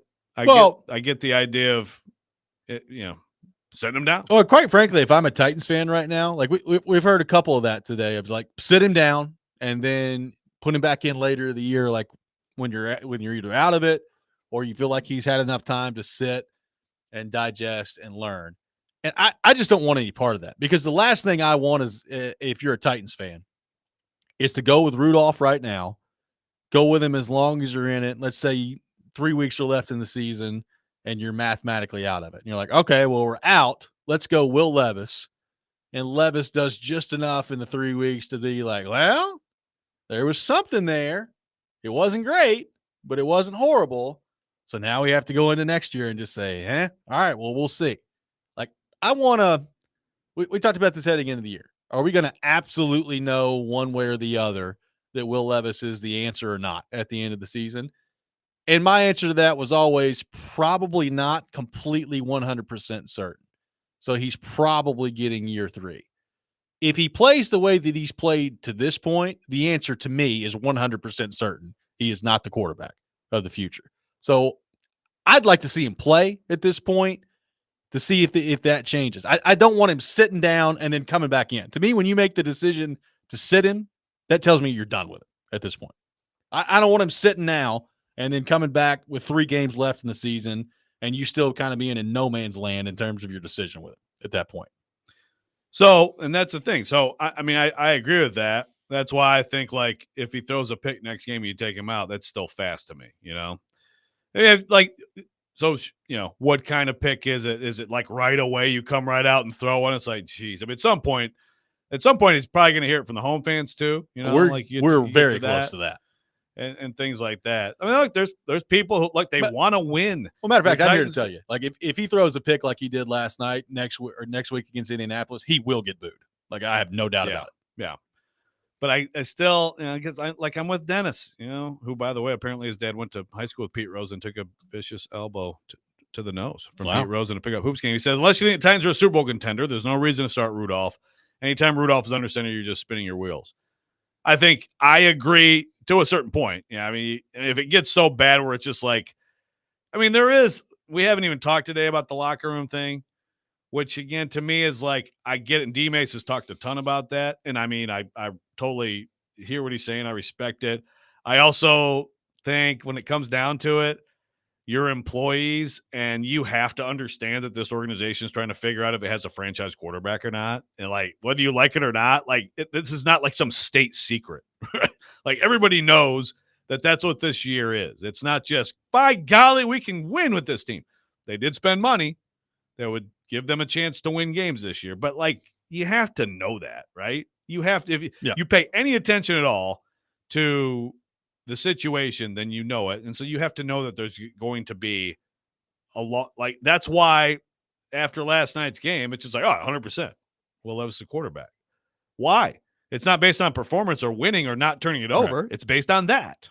Oh, and I think it's also based on, again, who your backup quarterback is. Like, it's one thing if there's a long-term future with Mason Rudolph being a legitimate playoff championship contending starter, and we all know that there's not. So that changes the equation as well. We'll continue this discussion on the quarterback situation for the Titans. Titans win last night 31-12, get their first win of the season. More on that coming up next. Robby and Rexrode, 102.5, 106.3 The Game.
Final hour, Robby and Rexrode, 102.5, 106.3 The Game. Robby Stanley, Joe Rexrode, Nick Keys are here with you on this Tuesday morning. The Titans win 31-12 last night. They get their first one of the year. They are 1-3 heading into the bye week. Obviously, that's not where you want to be. It is better than the alternative of 0-4 heading into the bye week. We talked about this yesterday, Joe. Can you imagine losing back-to-back weeks to Malik Willis and then to Tyler Huntley and being 0-4 heading into the bye with 2 weeks to sit there and marinate on that? Would have been really fun. So Titans avoid that. Huntley was truly horrendous last night, and the Titans get to 30 points for the first time since December of 2021. Doesn't feel like they did last night, but they did. 31 points. Incredible. Actually, maybe a fitting way to get 30. It kind of In is. a game that felt like they got 12, but they got 30. Had a lot of field goals. Safety Nick Folk in the was, game. Nick Folk was great. Nick by the Folk way. was great last night. I mean, in all seriousness, the kicking carousel that went on around here for a few years, Folk's been fantastic since he's come in. Like, I don't know how many more years he has, but I will say, like, he's elite. That 53-yarder, the first one last night, I was like, I don't know. I don't know if he's going to have the leg, and he destroyed it. Yeah. Like, it was perfect. That's weird because some weirdo Boston talk radio dude said he can only get 40-yarder last year. Good source. So congratulations to Nick Folk. Congratulations to Brian Callahan, by the way, on his first win as head coach in the National Football League. He gets that last night. And Mason Rudolph coming in after Levis gets injured on the second drive. Rudolph finishes 9 of 17 for 85 yards. They didn't have to do a whole lot in the game. He did take care of the football. No turnovers from Mason Rudolph. Will Levis, 3 of 4 for 25 yards on the 2 drives that he played. The first drive ended with an interception in which he can clearly be seen coming off the field saying that he did not see the defender dropping. Didn't need to tell us that either. Did not need to tell us. That was pretty clear on the play and the way that it played out there. And then in drive number 2, he's scrambling. He's trying to pick up the first down on third down. I think he did pick up the first down on third down, and it was marked short and then not challenged. He lands on his right shoulder, and that was all she wrote for Will Levis in the game last night. So Brian Callahan said immediately after the game that Will Levis is the quarterback, 100%.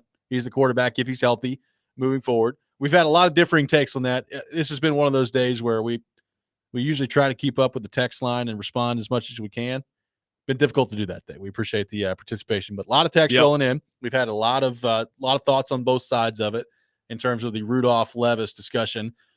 I'll just kind of tell you where I'm at with Will Levis right now. And this is just me. I don't think the Titans and I are necessarily on the same page here, but this is where I'm at. The leash is unbelievably short with me on him right now.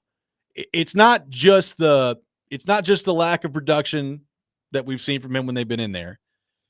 It's the same things that continue to happen time and time and time again that are starting to drive me nuts. We've talked all year about you have to protect the football and you have to protect yourself when you're running. And last night in 2 drives, he turns the football over and he hurts himself scrambling because he's diving around, landing on the shoulder. And I get it. He's trying to go for the first down. But as franchise quarterback, you have to understand that your body and taking care of your body is more important than picking up a first down in the first quarter of a football game. Like that's what you got to understand. And look, it's bad luck. He landed on his shoulder. He hurt himself. If he did that same play again, would he get hurt? I have no idea. But this is what happens when you start to be a little reckless with your body. And the turnovers continue to be a weekly issue. And there's some egregious turnovers that are taking place. So I've said it. Like I'm not that far away from being out. Some of the repeated mistakes are starting to drive me nuts with Will Levis. And there needs to be improvement. There needs to be improvement in a hurry. He now has a bye week to sit back, hopefully heal up his shoulder, and learn from some of the stuff that's happened in the first 4 weeks. And if he comes out there against Indianapolis after having 2 weeks off and he continues to turn the football over at the rate he's turning it over right now, I'm out. Like there's got to be some improvement. And we have not seen any to this point. Need to start seeing it heading into game number 5 for them. I think Caleb and Gallatin sums up my position exactly. So, yes, text line popping today, grabbing them as they fly by. Let me read Caleb and Gallatin. He says, I just don't get Levis. Last year he made some bad decisions, but he left us with good flashes, letting us think he could be a franchise guy. This year his decisions have not only been bad, but really dumb. I wasn't expecting to see him get worse, and we haven't seen many flashes like last year. I'm not completely out on him yet, but it's not trending in the right direction at all, which I do think does bring up. And look, there's no coaching blame for some of his turnovers. Like, it's like, what are you doing? Like, the hero ball stuff is clearly a problem for him. It has to get out of his game. But it wasn't there last year. Not really. So why? Is it like because he knows the stakes? And like, again, he got asked a question before the season. I think maybe Stilly or Paulie, one of those guys asked him, 250 mil on the line here this year. Is it that is like trying too hard type thing? All I know is last year he pretty much played within himself and had good flashes. Agree, Caleb. And that's why they did all they did. So why this year is he so out of whack? It's like he inverted his career. Like last year's the stuff you hope to see in year 2 after you figured out a little bit. Yeah. This year is the stuff you expect to see right away as a rookie. Why? Yeah, it's a great question. I don't know what the answer is. Now, look, this is not necessarily brand new in his game. He had some turnovers at Kentucky that were just an absolute doozy. Sure. So it's not. That's part of why last year too. I'm like, okay, Right. so he's kind of like gotten some of that stuff out of right. there. Like, it's All right. not totally out of nowhere. But to your point, even though he threw 4 picks in the 9 games or whatever it was last year, like, you're going to throw picks. It's not just about, totally avoiding interceptions, which is not realistic in the NFL, but it's just the decision-making seems like it has regressed dramatically. And the conditions have been similar in terms of, like, the offensive line has struggled to this point, even though it seemed to get better last night. He has But better receivers. You do have this better year. receivers. Like, you have a coach and a coaching staff and a scheme that is supposed to be, kind of dialed into your strengths. So it is a little bit mystifying, the level of regression that you've seen with his decision making, and concerning. Yeah. So, I'm just throwing this out here. I don't necessarily believe this, but like, it's a different coaching staff. Like, is there something on the coaching front that is failing him right now? Maybe. I mean, look, I don't know that I've been overly impressed with Callahan to this point. Now, I don't have any grand sweeping takeaways or judgments on him either. Like, I still think there's a lot left to be determined on him. But like the first game, let's go through them real quick. The miracle flip. It's hard for me to blame that on the coach. The rolling the ball on the ground to Tajay Spears. Holy bleep roller. Yes. It's hard for me to blame that on Tajay Spears. Yes. And like, even last night, right? Like last night, it's a fire blitz. Like, you've got the guy coming off the edge, the defender dropping. I mean, it's a very common That's a blitz. Traditional pick, Right. But yeah. Right. It's a traditional pick. still- And again, I think people are making a little bit too much of the I didn't see the guy. Like, that happens. It's always in what the it National is, Football right? League. That's Yeah. what it is. Right. Like that happens in the National Football League. And Will Levis is not the first person to go to the sideline and look at the coach and be like, yeah, man, I just didn't see him. Like, that happens. It's just that after all this other stuff, it's like, But oh that's my it. God. It's just no! like, it's the first drive. And we have 2 drives of sample size with him last night. It's the first drive after just turnover after turnover after turnover all year long. And it leads you to start asking the question, is this guy just an absolute turnover machine? Because if he is, you have no chance to play quarterback in the NFL if that's what you are. No chance. For sure. That's we talked earlier in the season, or I brought up like, oh gosh, if he's going to start worrying about these turnovers, he's going to start playing too cautious. You don't want that either. That's not the problem. That is not. That has not been the problem with him to this point. 615-737-1025, our phone number. A lot of your thoughts that we'll try to get to coming up next on the quarterback situation. Robby and Rexrode, 1025-1063, The Game.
Yeah, the first couple series, I completed some balls and I think I had one over the middle there. Felt like I was getting into a groove, and then we had a 2-minute drill before the half. Felt good, missed a couple.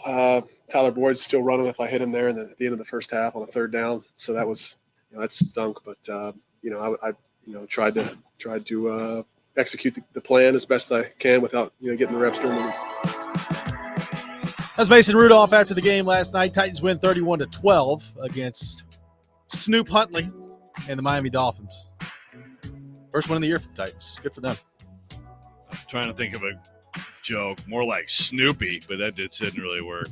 I'm sorry, I got a lot of puns coming on the text line. Yeah, we're not doing it. If they lost last night, then all of Maddie's like in the sewers for viewers would be, but we're not doing it. We're not doing holding it. Off. Some pretty good one though. I don't know if I play like Beck for Beck. No, we got to work on that one. Yeah, we'll work on that. Yeah. Although I don't know, watch him play the other night. I don't know if I want to do that. Second half, he looked okay. Cam Ward. Okay, no more talk. All right, that's it. No more. Got some tickets to give away to see Bad Flower at the Ryman Auditorium on October 22nd. Be caller number 3, 615-737-1025. 615-737-1025. Caller number 3 will win a pair of tickets to see Bad Flower at the Ryman Auditorium on October the 22nd. Taking your thoughts on the Titans and Will Levis. Chip from Mount Juliet. Levis seems stiff and mechanical in there. I'm not sure he can ever relax. Looks very nervous. It's almost like he's on a continuous adrenaline rush. We have got a lot of text today about like the difference between Levis and Rudolph in the pocket. Like there wasn't that many chances to really look at it in terms of, he dropped back to pass 17 times, completed 9 passes. Did you notice a big difference in pocket presence, pocket awareness in Rudolph and Levis? I don't know. Yeah, like I said, last night first of all, they didn't even really let Rudolph throw a lot, but I thought, he stood in there and looked good scanning the field. He's a professional quarterback who's been in this league a long time, and it's nothing that surprised me. He was solid. I think that's a good point from Chip on the stiff, mechanical, nervous, and that kind of goes with what I was talking about earlier. It's like, and maybe that's the answer. Is last year he's a rookie, he's a second-round rookie, and there's kind of like, okay, nothing to lose. Go out there, you get a few games, and you play. And he played pretty well. So then this year it's like, now this is the year. You can prove it. You have the opportunity. This is your chance to make yourself a franchise quarterback. Look, Will Levis is not going to struggle for money. I hope that Mayo money is sweet, Sure. But like, you're talking about generational money if you get the big quarterback deal. You changes your family. Like it's so like you can't not think about that. Right. Even if you're focused on I'm focused on the craft and the team and the film and all that stuff. Like I must wonder if just the overall pressure of the situation is making him press and seem like that. Because I agree, he seems more nervous, less relaxed than last year. And, of course, he's way more mistake prone.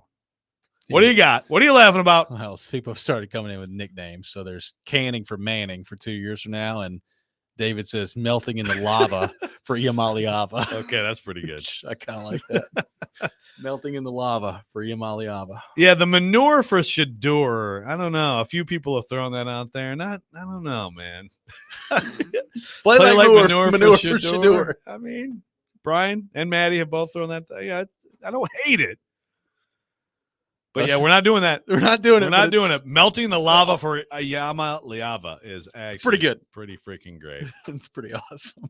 Anyway, on the Rudolph front, look, I'll be interested to see. Let's say there's a situation where Levis gets dinged up again in a game and Rudolph has to play again, which you hope doesn't happen, but let's say it does. In most NFL games, and certainly most games the Titans are going to play on their schedule, they're not going to be going up against an offense as inept as that one last night was with Tyler Huntley in Miami. They could do anything. And look, credit to the Titans defense. Titans defense played well in that game, but it was pretty clear that they were struggling on the offensive side. So like Rudolph, Levis, whoever's a quarterback for the Titans is going to be asked to do more than they were asked to do last night. Although I'm with you, Like last night was a pretty good example of you just got to keep feeding those backs. Like you got to find a way to get those backs the football. It takes so much pressure off your offensive line. And they didn't run the ball great last night, but they ran it well enough. And they finally broke the big one with Pollard, the 41-yarder or whatever it was, to set up the Spears touchdown.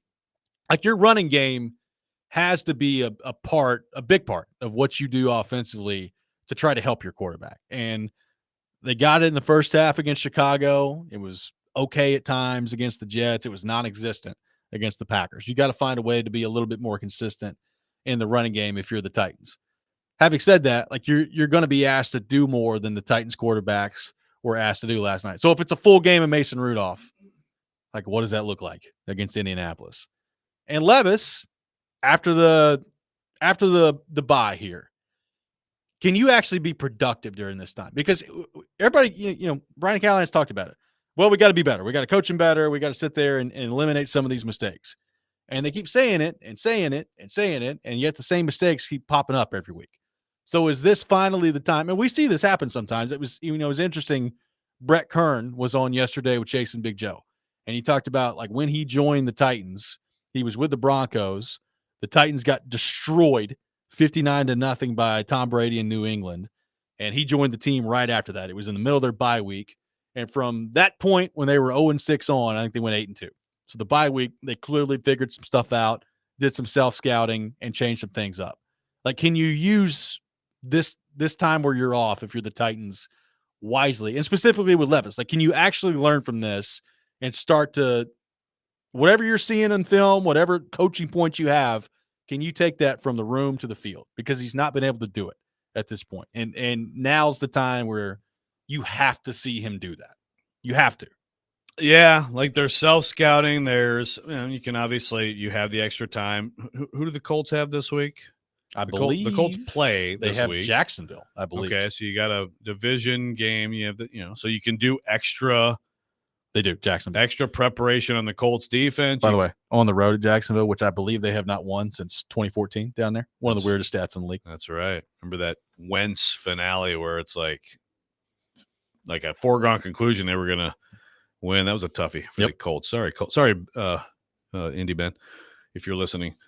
Sorry about your quarterback getting hurt too, if you're listening. But you got time to scout the Colts extra, scout yourself extra. I still think though it's like the biggest thing is, can you clear your head and just go out there and I don't know. Like I think that's it's like be more relaxed. Yeah. Just because it's so much of like going through your progression, seeing the field, seeing someone dropping things. Like again, it's like there's just a pressing thing that seems to be feels going a little on panicky. Like he feels a little panicky out there sometimes. And like even last night on the turnover, it's like you see the blitz coming, you're like, I got to get rid of it, and you just throw it. And it's like, well, you gotta see where you're throwing the ball. Yeah, I mean, he did have, so he had like the 20-yarder, which was good. I mean, he read the coverage, he found the hole in the zone. It was Hopkins, right? Yep. That was great. Yep. So, good job. There was a good play. Well, see? like on the interception, I don't know how. I mean, as big as that guy was, I don't know how I think Hopkins was behind him. I don't know how he saw Hopkins. Like, I don't even know how, I mean, you know where he's going, obviously. Yeah. You know the play. Yeah. But I don't even know how he saw him. That guy's huge. It's threw it right to him.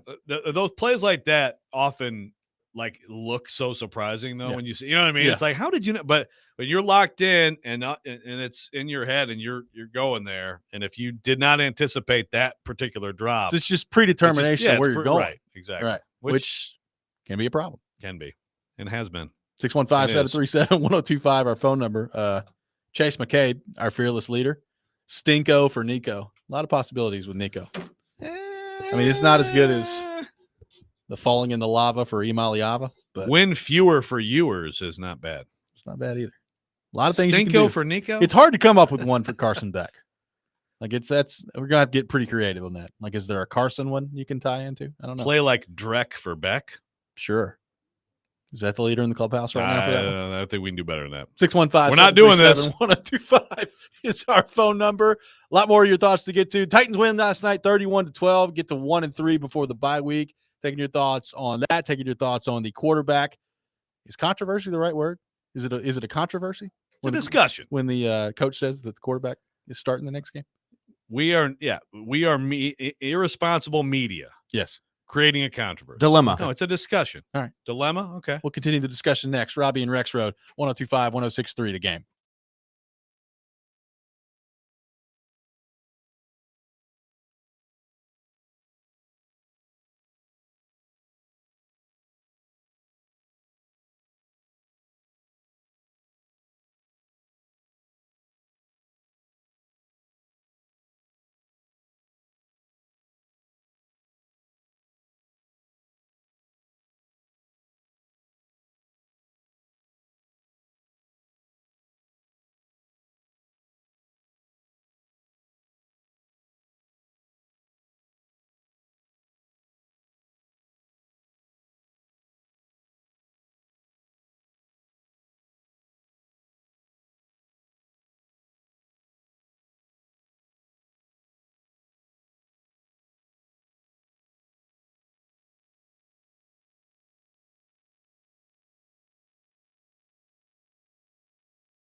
Welcome back in, Robby and Rexrode, 102.5, 106.3 The Game. We are live from our Busy Bee Plumbing, Heating, and Air Conditioning Game Nashville studios, home of the $99 yearly Beehive membership with a buzz. It is always about great service. You're being inundated with puns now, so we've done that.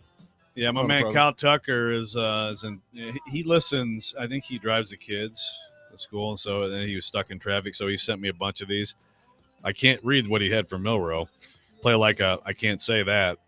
But I will say we had not entertained the Ole Miss quarterback. Now, rough week for him. It was.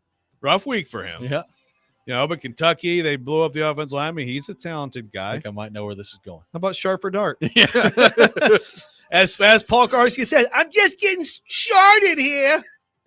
I don't remember what he was talking about then, but we cannot let him forget that. Thank you, Kyle. Yeah. Yeah. A lot of wreck for Beck. Yep. A lot of wreck. Arson for Carson. Okay. All right. Okay. Indy Ben has weighed in. Indy Ben has weighed in. Oh, Indy. I knew you were listening. Says, hate listening. I'd be more concerned with your own quarterback and Levis there, Joe. Oh, my quarterback. It's okay. Indy will still handle business against the Titans with their backup quarterback, just like they did both meetings last year, if it comes to that. This is from Indy Ben on the text line. Shut up, Indy Ben. Leave my quarterback alone and leave my team alone. We're going to beat you, Indy Ben. Need the TO drop with like Rexrode's face over the top of it. DJ Burnside, if you could.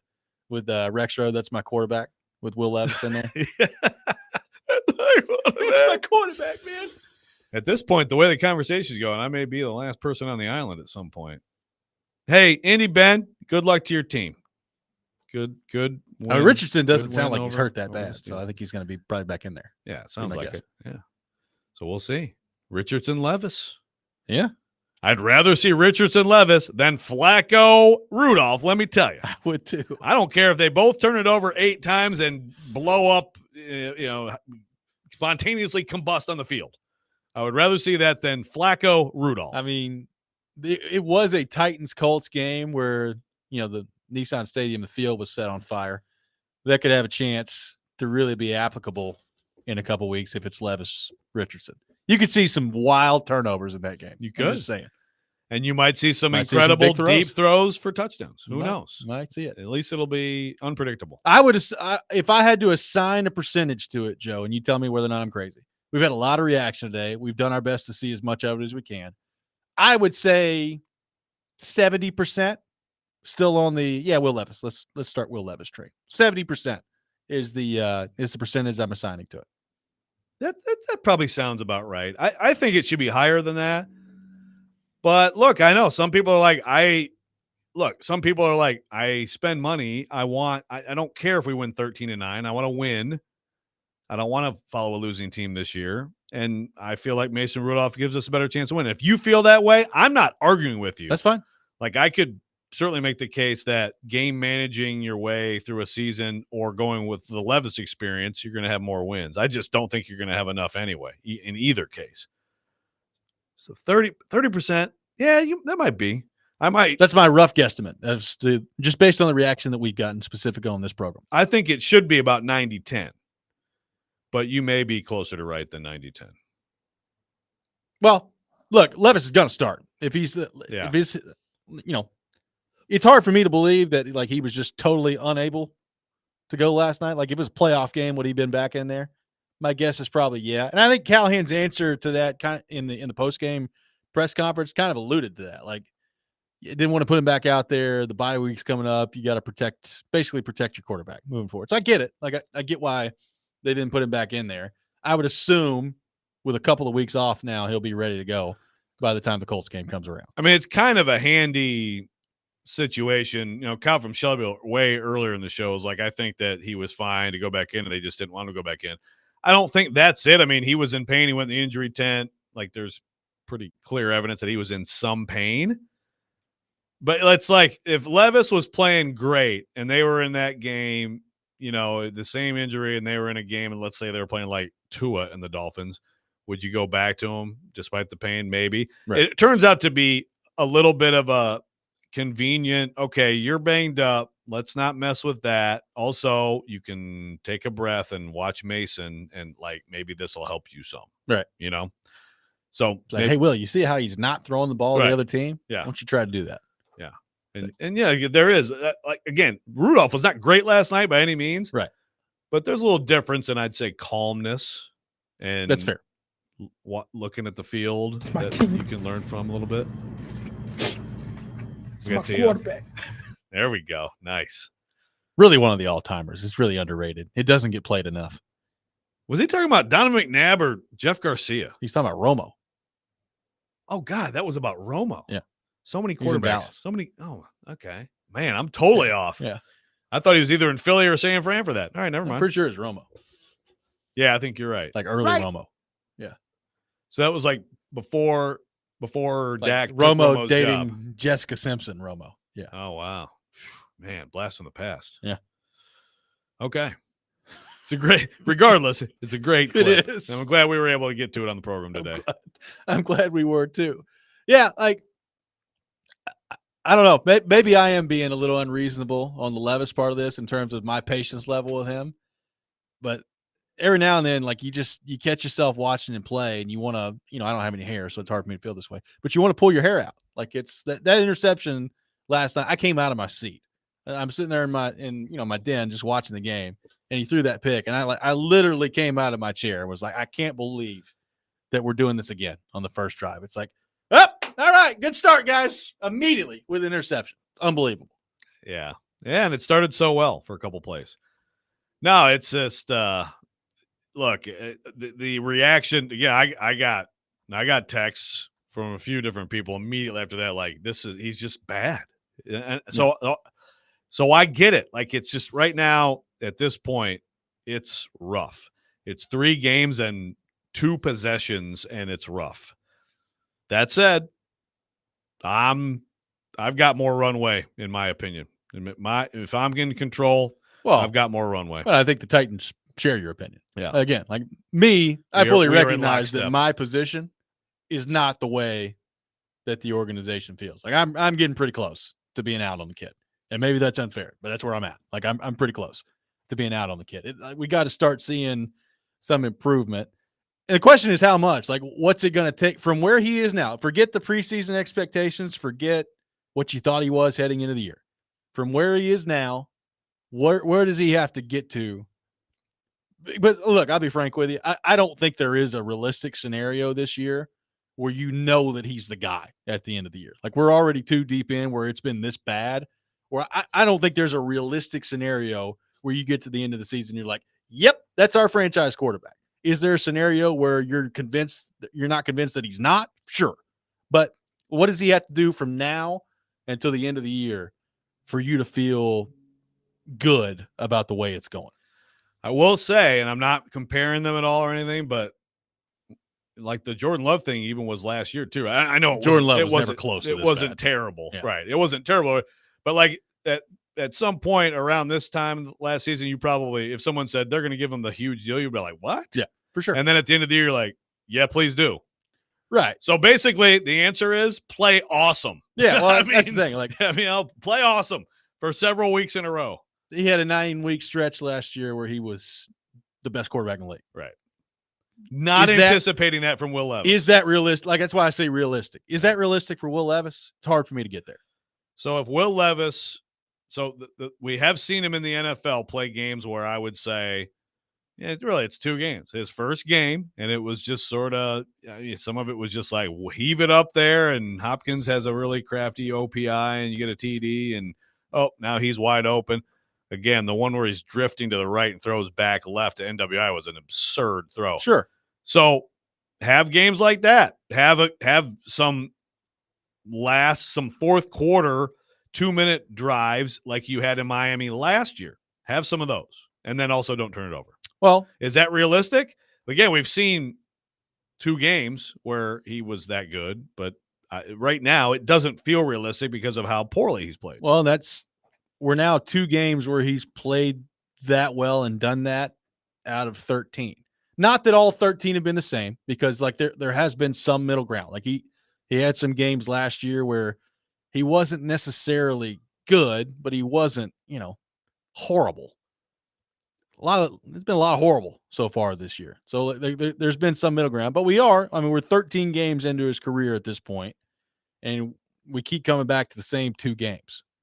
And it starts to make you wonder, okay, well, are those 2 games more the outlier than they are what the expectation should be? Like, I don't know, but we're 13 games in, and we keep pointing back to 2 games. for Will Levis. Yeah. I mean, Brandon says, Robby, you don't think there's been any improvement? I understand the constant mistakes, but to say he hasn't made any improvements is a stretch. I would say, Brandon, he's regressed. Yeah, what are you talking about? We're talking about where's the games improvement last year. Yeah, where are you seeing the improvement?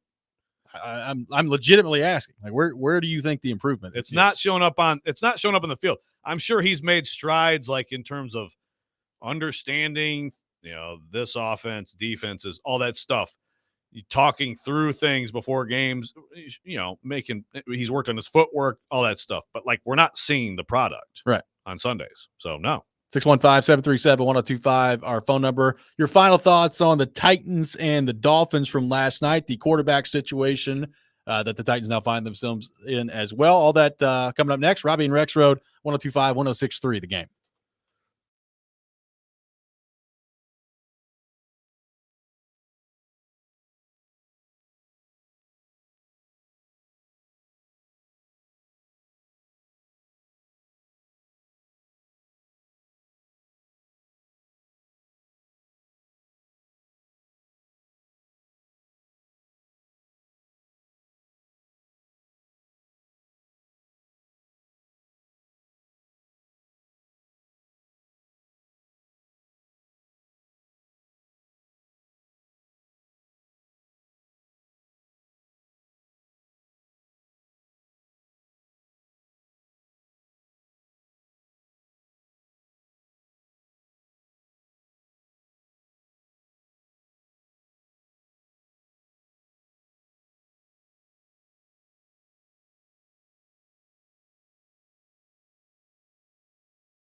Welcome back in, Robby and Rexrode, 102.5, 106.3 The Game.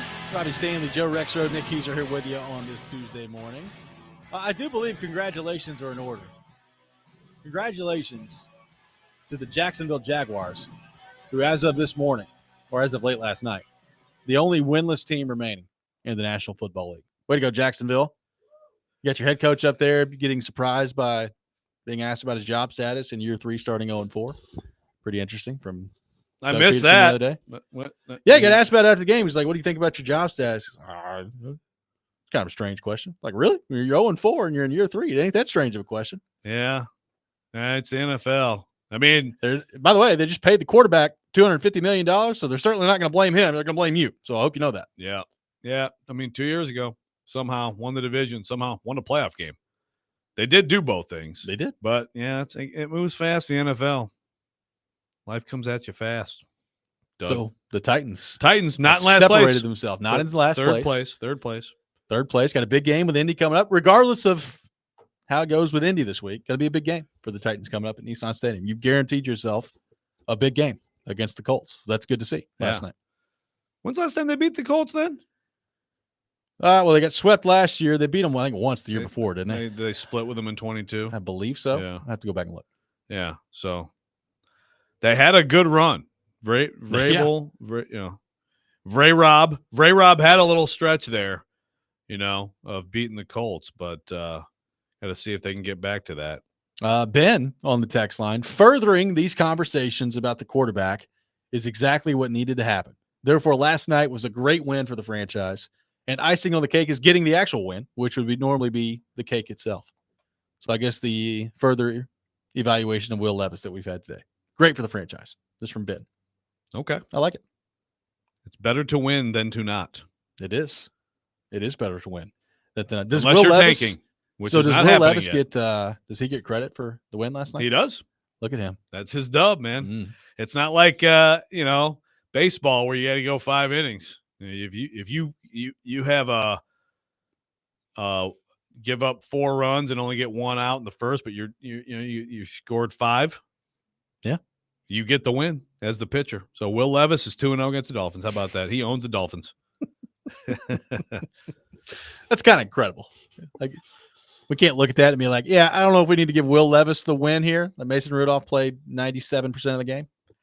Hey, but some people want wins to be a QB stat. They do. So they do. Will Levis, a winning quarterback last night. There you go. That's how much of a QB stat it is. It's pretty wild. It really is. Other parts of the game we hadn't talked about a whole lot today. They did get the win, number one. I thought T'Vondre Sweat was great last night, and there's a lot of film coming out on him this morning. Bollinger's breaking it down, seeing a couple other guys breaking it down too. Like Sweat was really, really good last night. And Joe, I think first off, they were playing Tyler Huntley at quarterback, so it's not like there was a legitimate passing threat to be afraid of. But the fact that Sweat played that well, number one, 4 games into his career, but number 2, did so without Jeffrey Simmons, I think is really encouraging on the T'Vondre Sweat front from what we saw last night. Really good stuff from him. Yeah, and I agree. He was outstanding. You're talking about, by the way, they're in Miami. Hot, humid, big guy. I mean, those guys on the broadcast, Riddick was saying, he's every bit of 360. And to move like that, make the plays he did, again, it's like, you want to talk about where this team can be good. You want to see some games where it's like Simmons and Sweat together are such a problem for teams that like everything else they're trying to do gets disrupted. I mean, I've always thought that was sort of the potential superpower of this team. So we'll see if that materializes. I would assume that Jeff would be fine for the next game, you would think, with this extra time. Yep, you would think so. Let me ask you this on the Titans defensive front. This is now 2 of the 4 games that they've played where they have totally shut down the opposition. Chicago, obviously, they held them to 150 yards. And then last night with Tyler Huntley being the quarterback, really good stuff from the Titans defense. You have the Jets game where I thought they played fine. They were good in that game. And they got torched by Malik and the Packers. The numbers are going to say after 4 weeks that the Titans have one of the best defenses in the NFL. Do they? Like, do you buy that this is a top 5, top 10, whatever number you want to throw out there, defense in the league? top half, I'll buy top half. I mean, could I buy top 10? Maybe. But like last night is going to just skew the numbers so much, right? And you're playing a team that can't play legitimate professional football because they don't trust their quarterback to throw it downfield. I mean, he's 14 for 22 for 96. But that just skews the numbers. They've been good. Obviously you have the Jets game where that was good. They were good. Now I just watched the Jets lose to Bo Nix and his 60 yards of passing. So I guess you could take everything and put a grain of salt on it. They were bad against the Packers. They should have been able to handle that matchup, tackle, not let Malik Willis torch them. So I think the ingredients are there, though. Like, are they going to get a Woozy back, and is he going to be able to stay healthy? I really like Diggs and how he's playing. I mean, Diggs is a good pickup. Sweat right now looks like a good pick. I think Murray and Jones, pretty good inside. I think they're obviously – and Landry gets another sack last night. He's a great player. They really miss – they need something else across from Landry other than Arden Key, and they don't have it, and that's not great. That's so true. It's so not great. You muted yourself there. I did. So I think they're a good defense. I think there's potential there, starting with Simmons and Sweat, for it to be a top 10-ish defense. If Arden Key keeps running when he picks up that backward pass, do they blow the play dead? That's a great question. I hadn't thought about it that way, but I think you may be right. Like the whistle definitely come after. Oh yeah, it was the ball. like 4. He had the ball for like 4 seconds. He basically allowed the whistle to blow. Yeah. Now, and if he keeps going and they don't blow the whistle, then that is just a touchdown. It's a touchdown. Yeah. Now, granted, it's either a live ball or it's not. So if you're the ref, don't blow the whistle. Just stand there, and eventually he'll figure it out. Like, oh, I guess I need to keep going.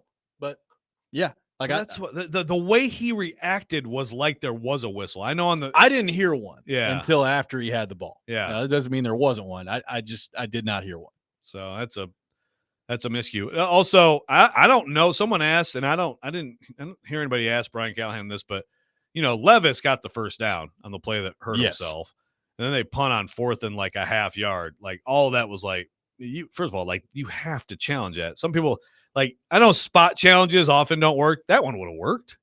It was clear. It was like I can't believe they missed the call to begin with. Right. Shout out to DJ Burnside for the Photoshop of Joe Rexrode on TO. That's my quarterback. I'll have to use that one moving forward. Good stuff. Oh, thank you, DJ. Yep. Don't pay that guy enough. A lot of reaction today on the program. Number one, we really appreciate you guys joining us and listening this morning. Lots to react to throughout the day. We will have you covered all day long here on 102.5, 106.3 The Game. The Titans pick up their first win of the year. Enjoy it, Titans fans. You've earned it. Don't sharp for dart. Now you got 2 weeks to sit on it when the Colts come in. That does it for us. Chasing Big Joe up next. This is 102.5, 106.3 The Game.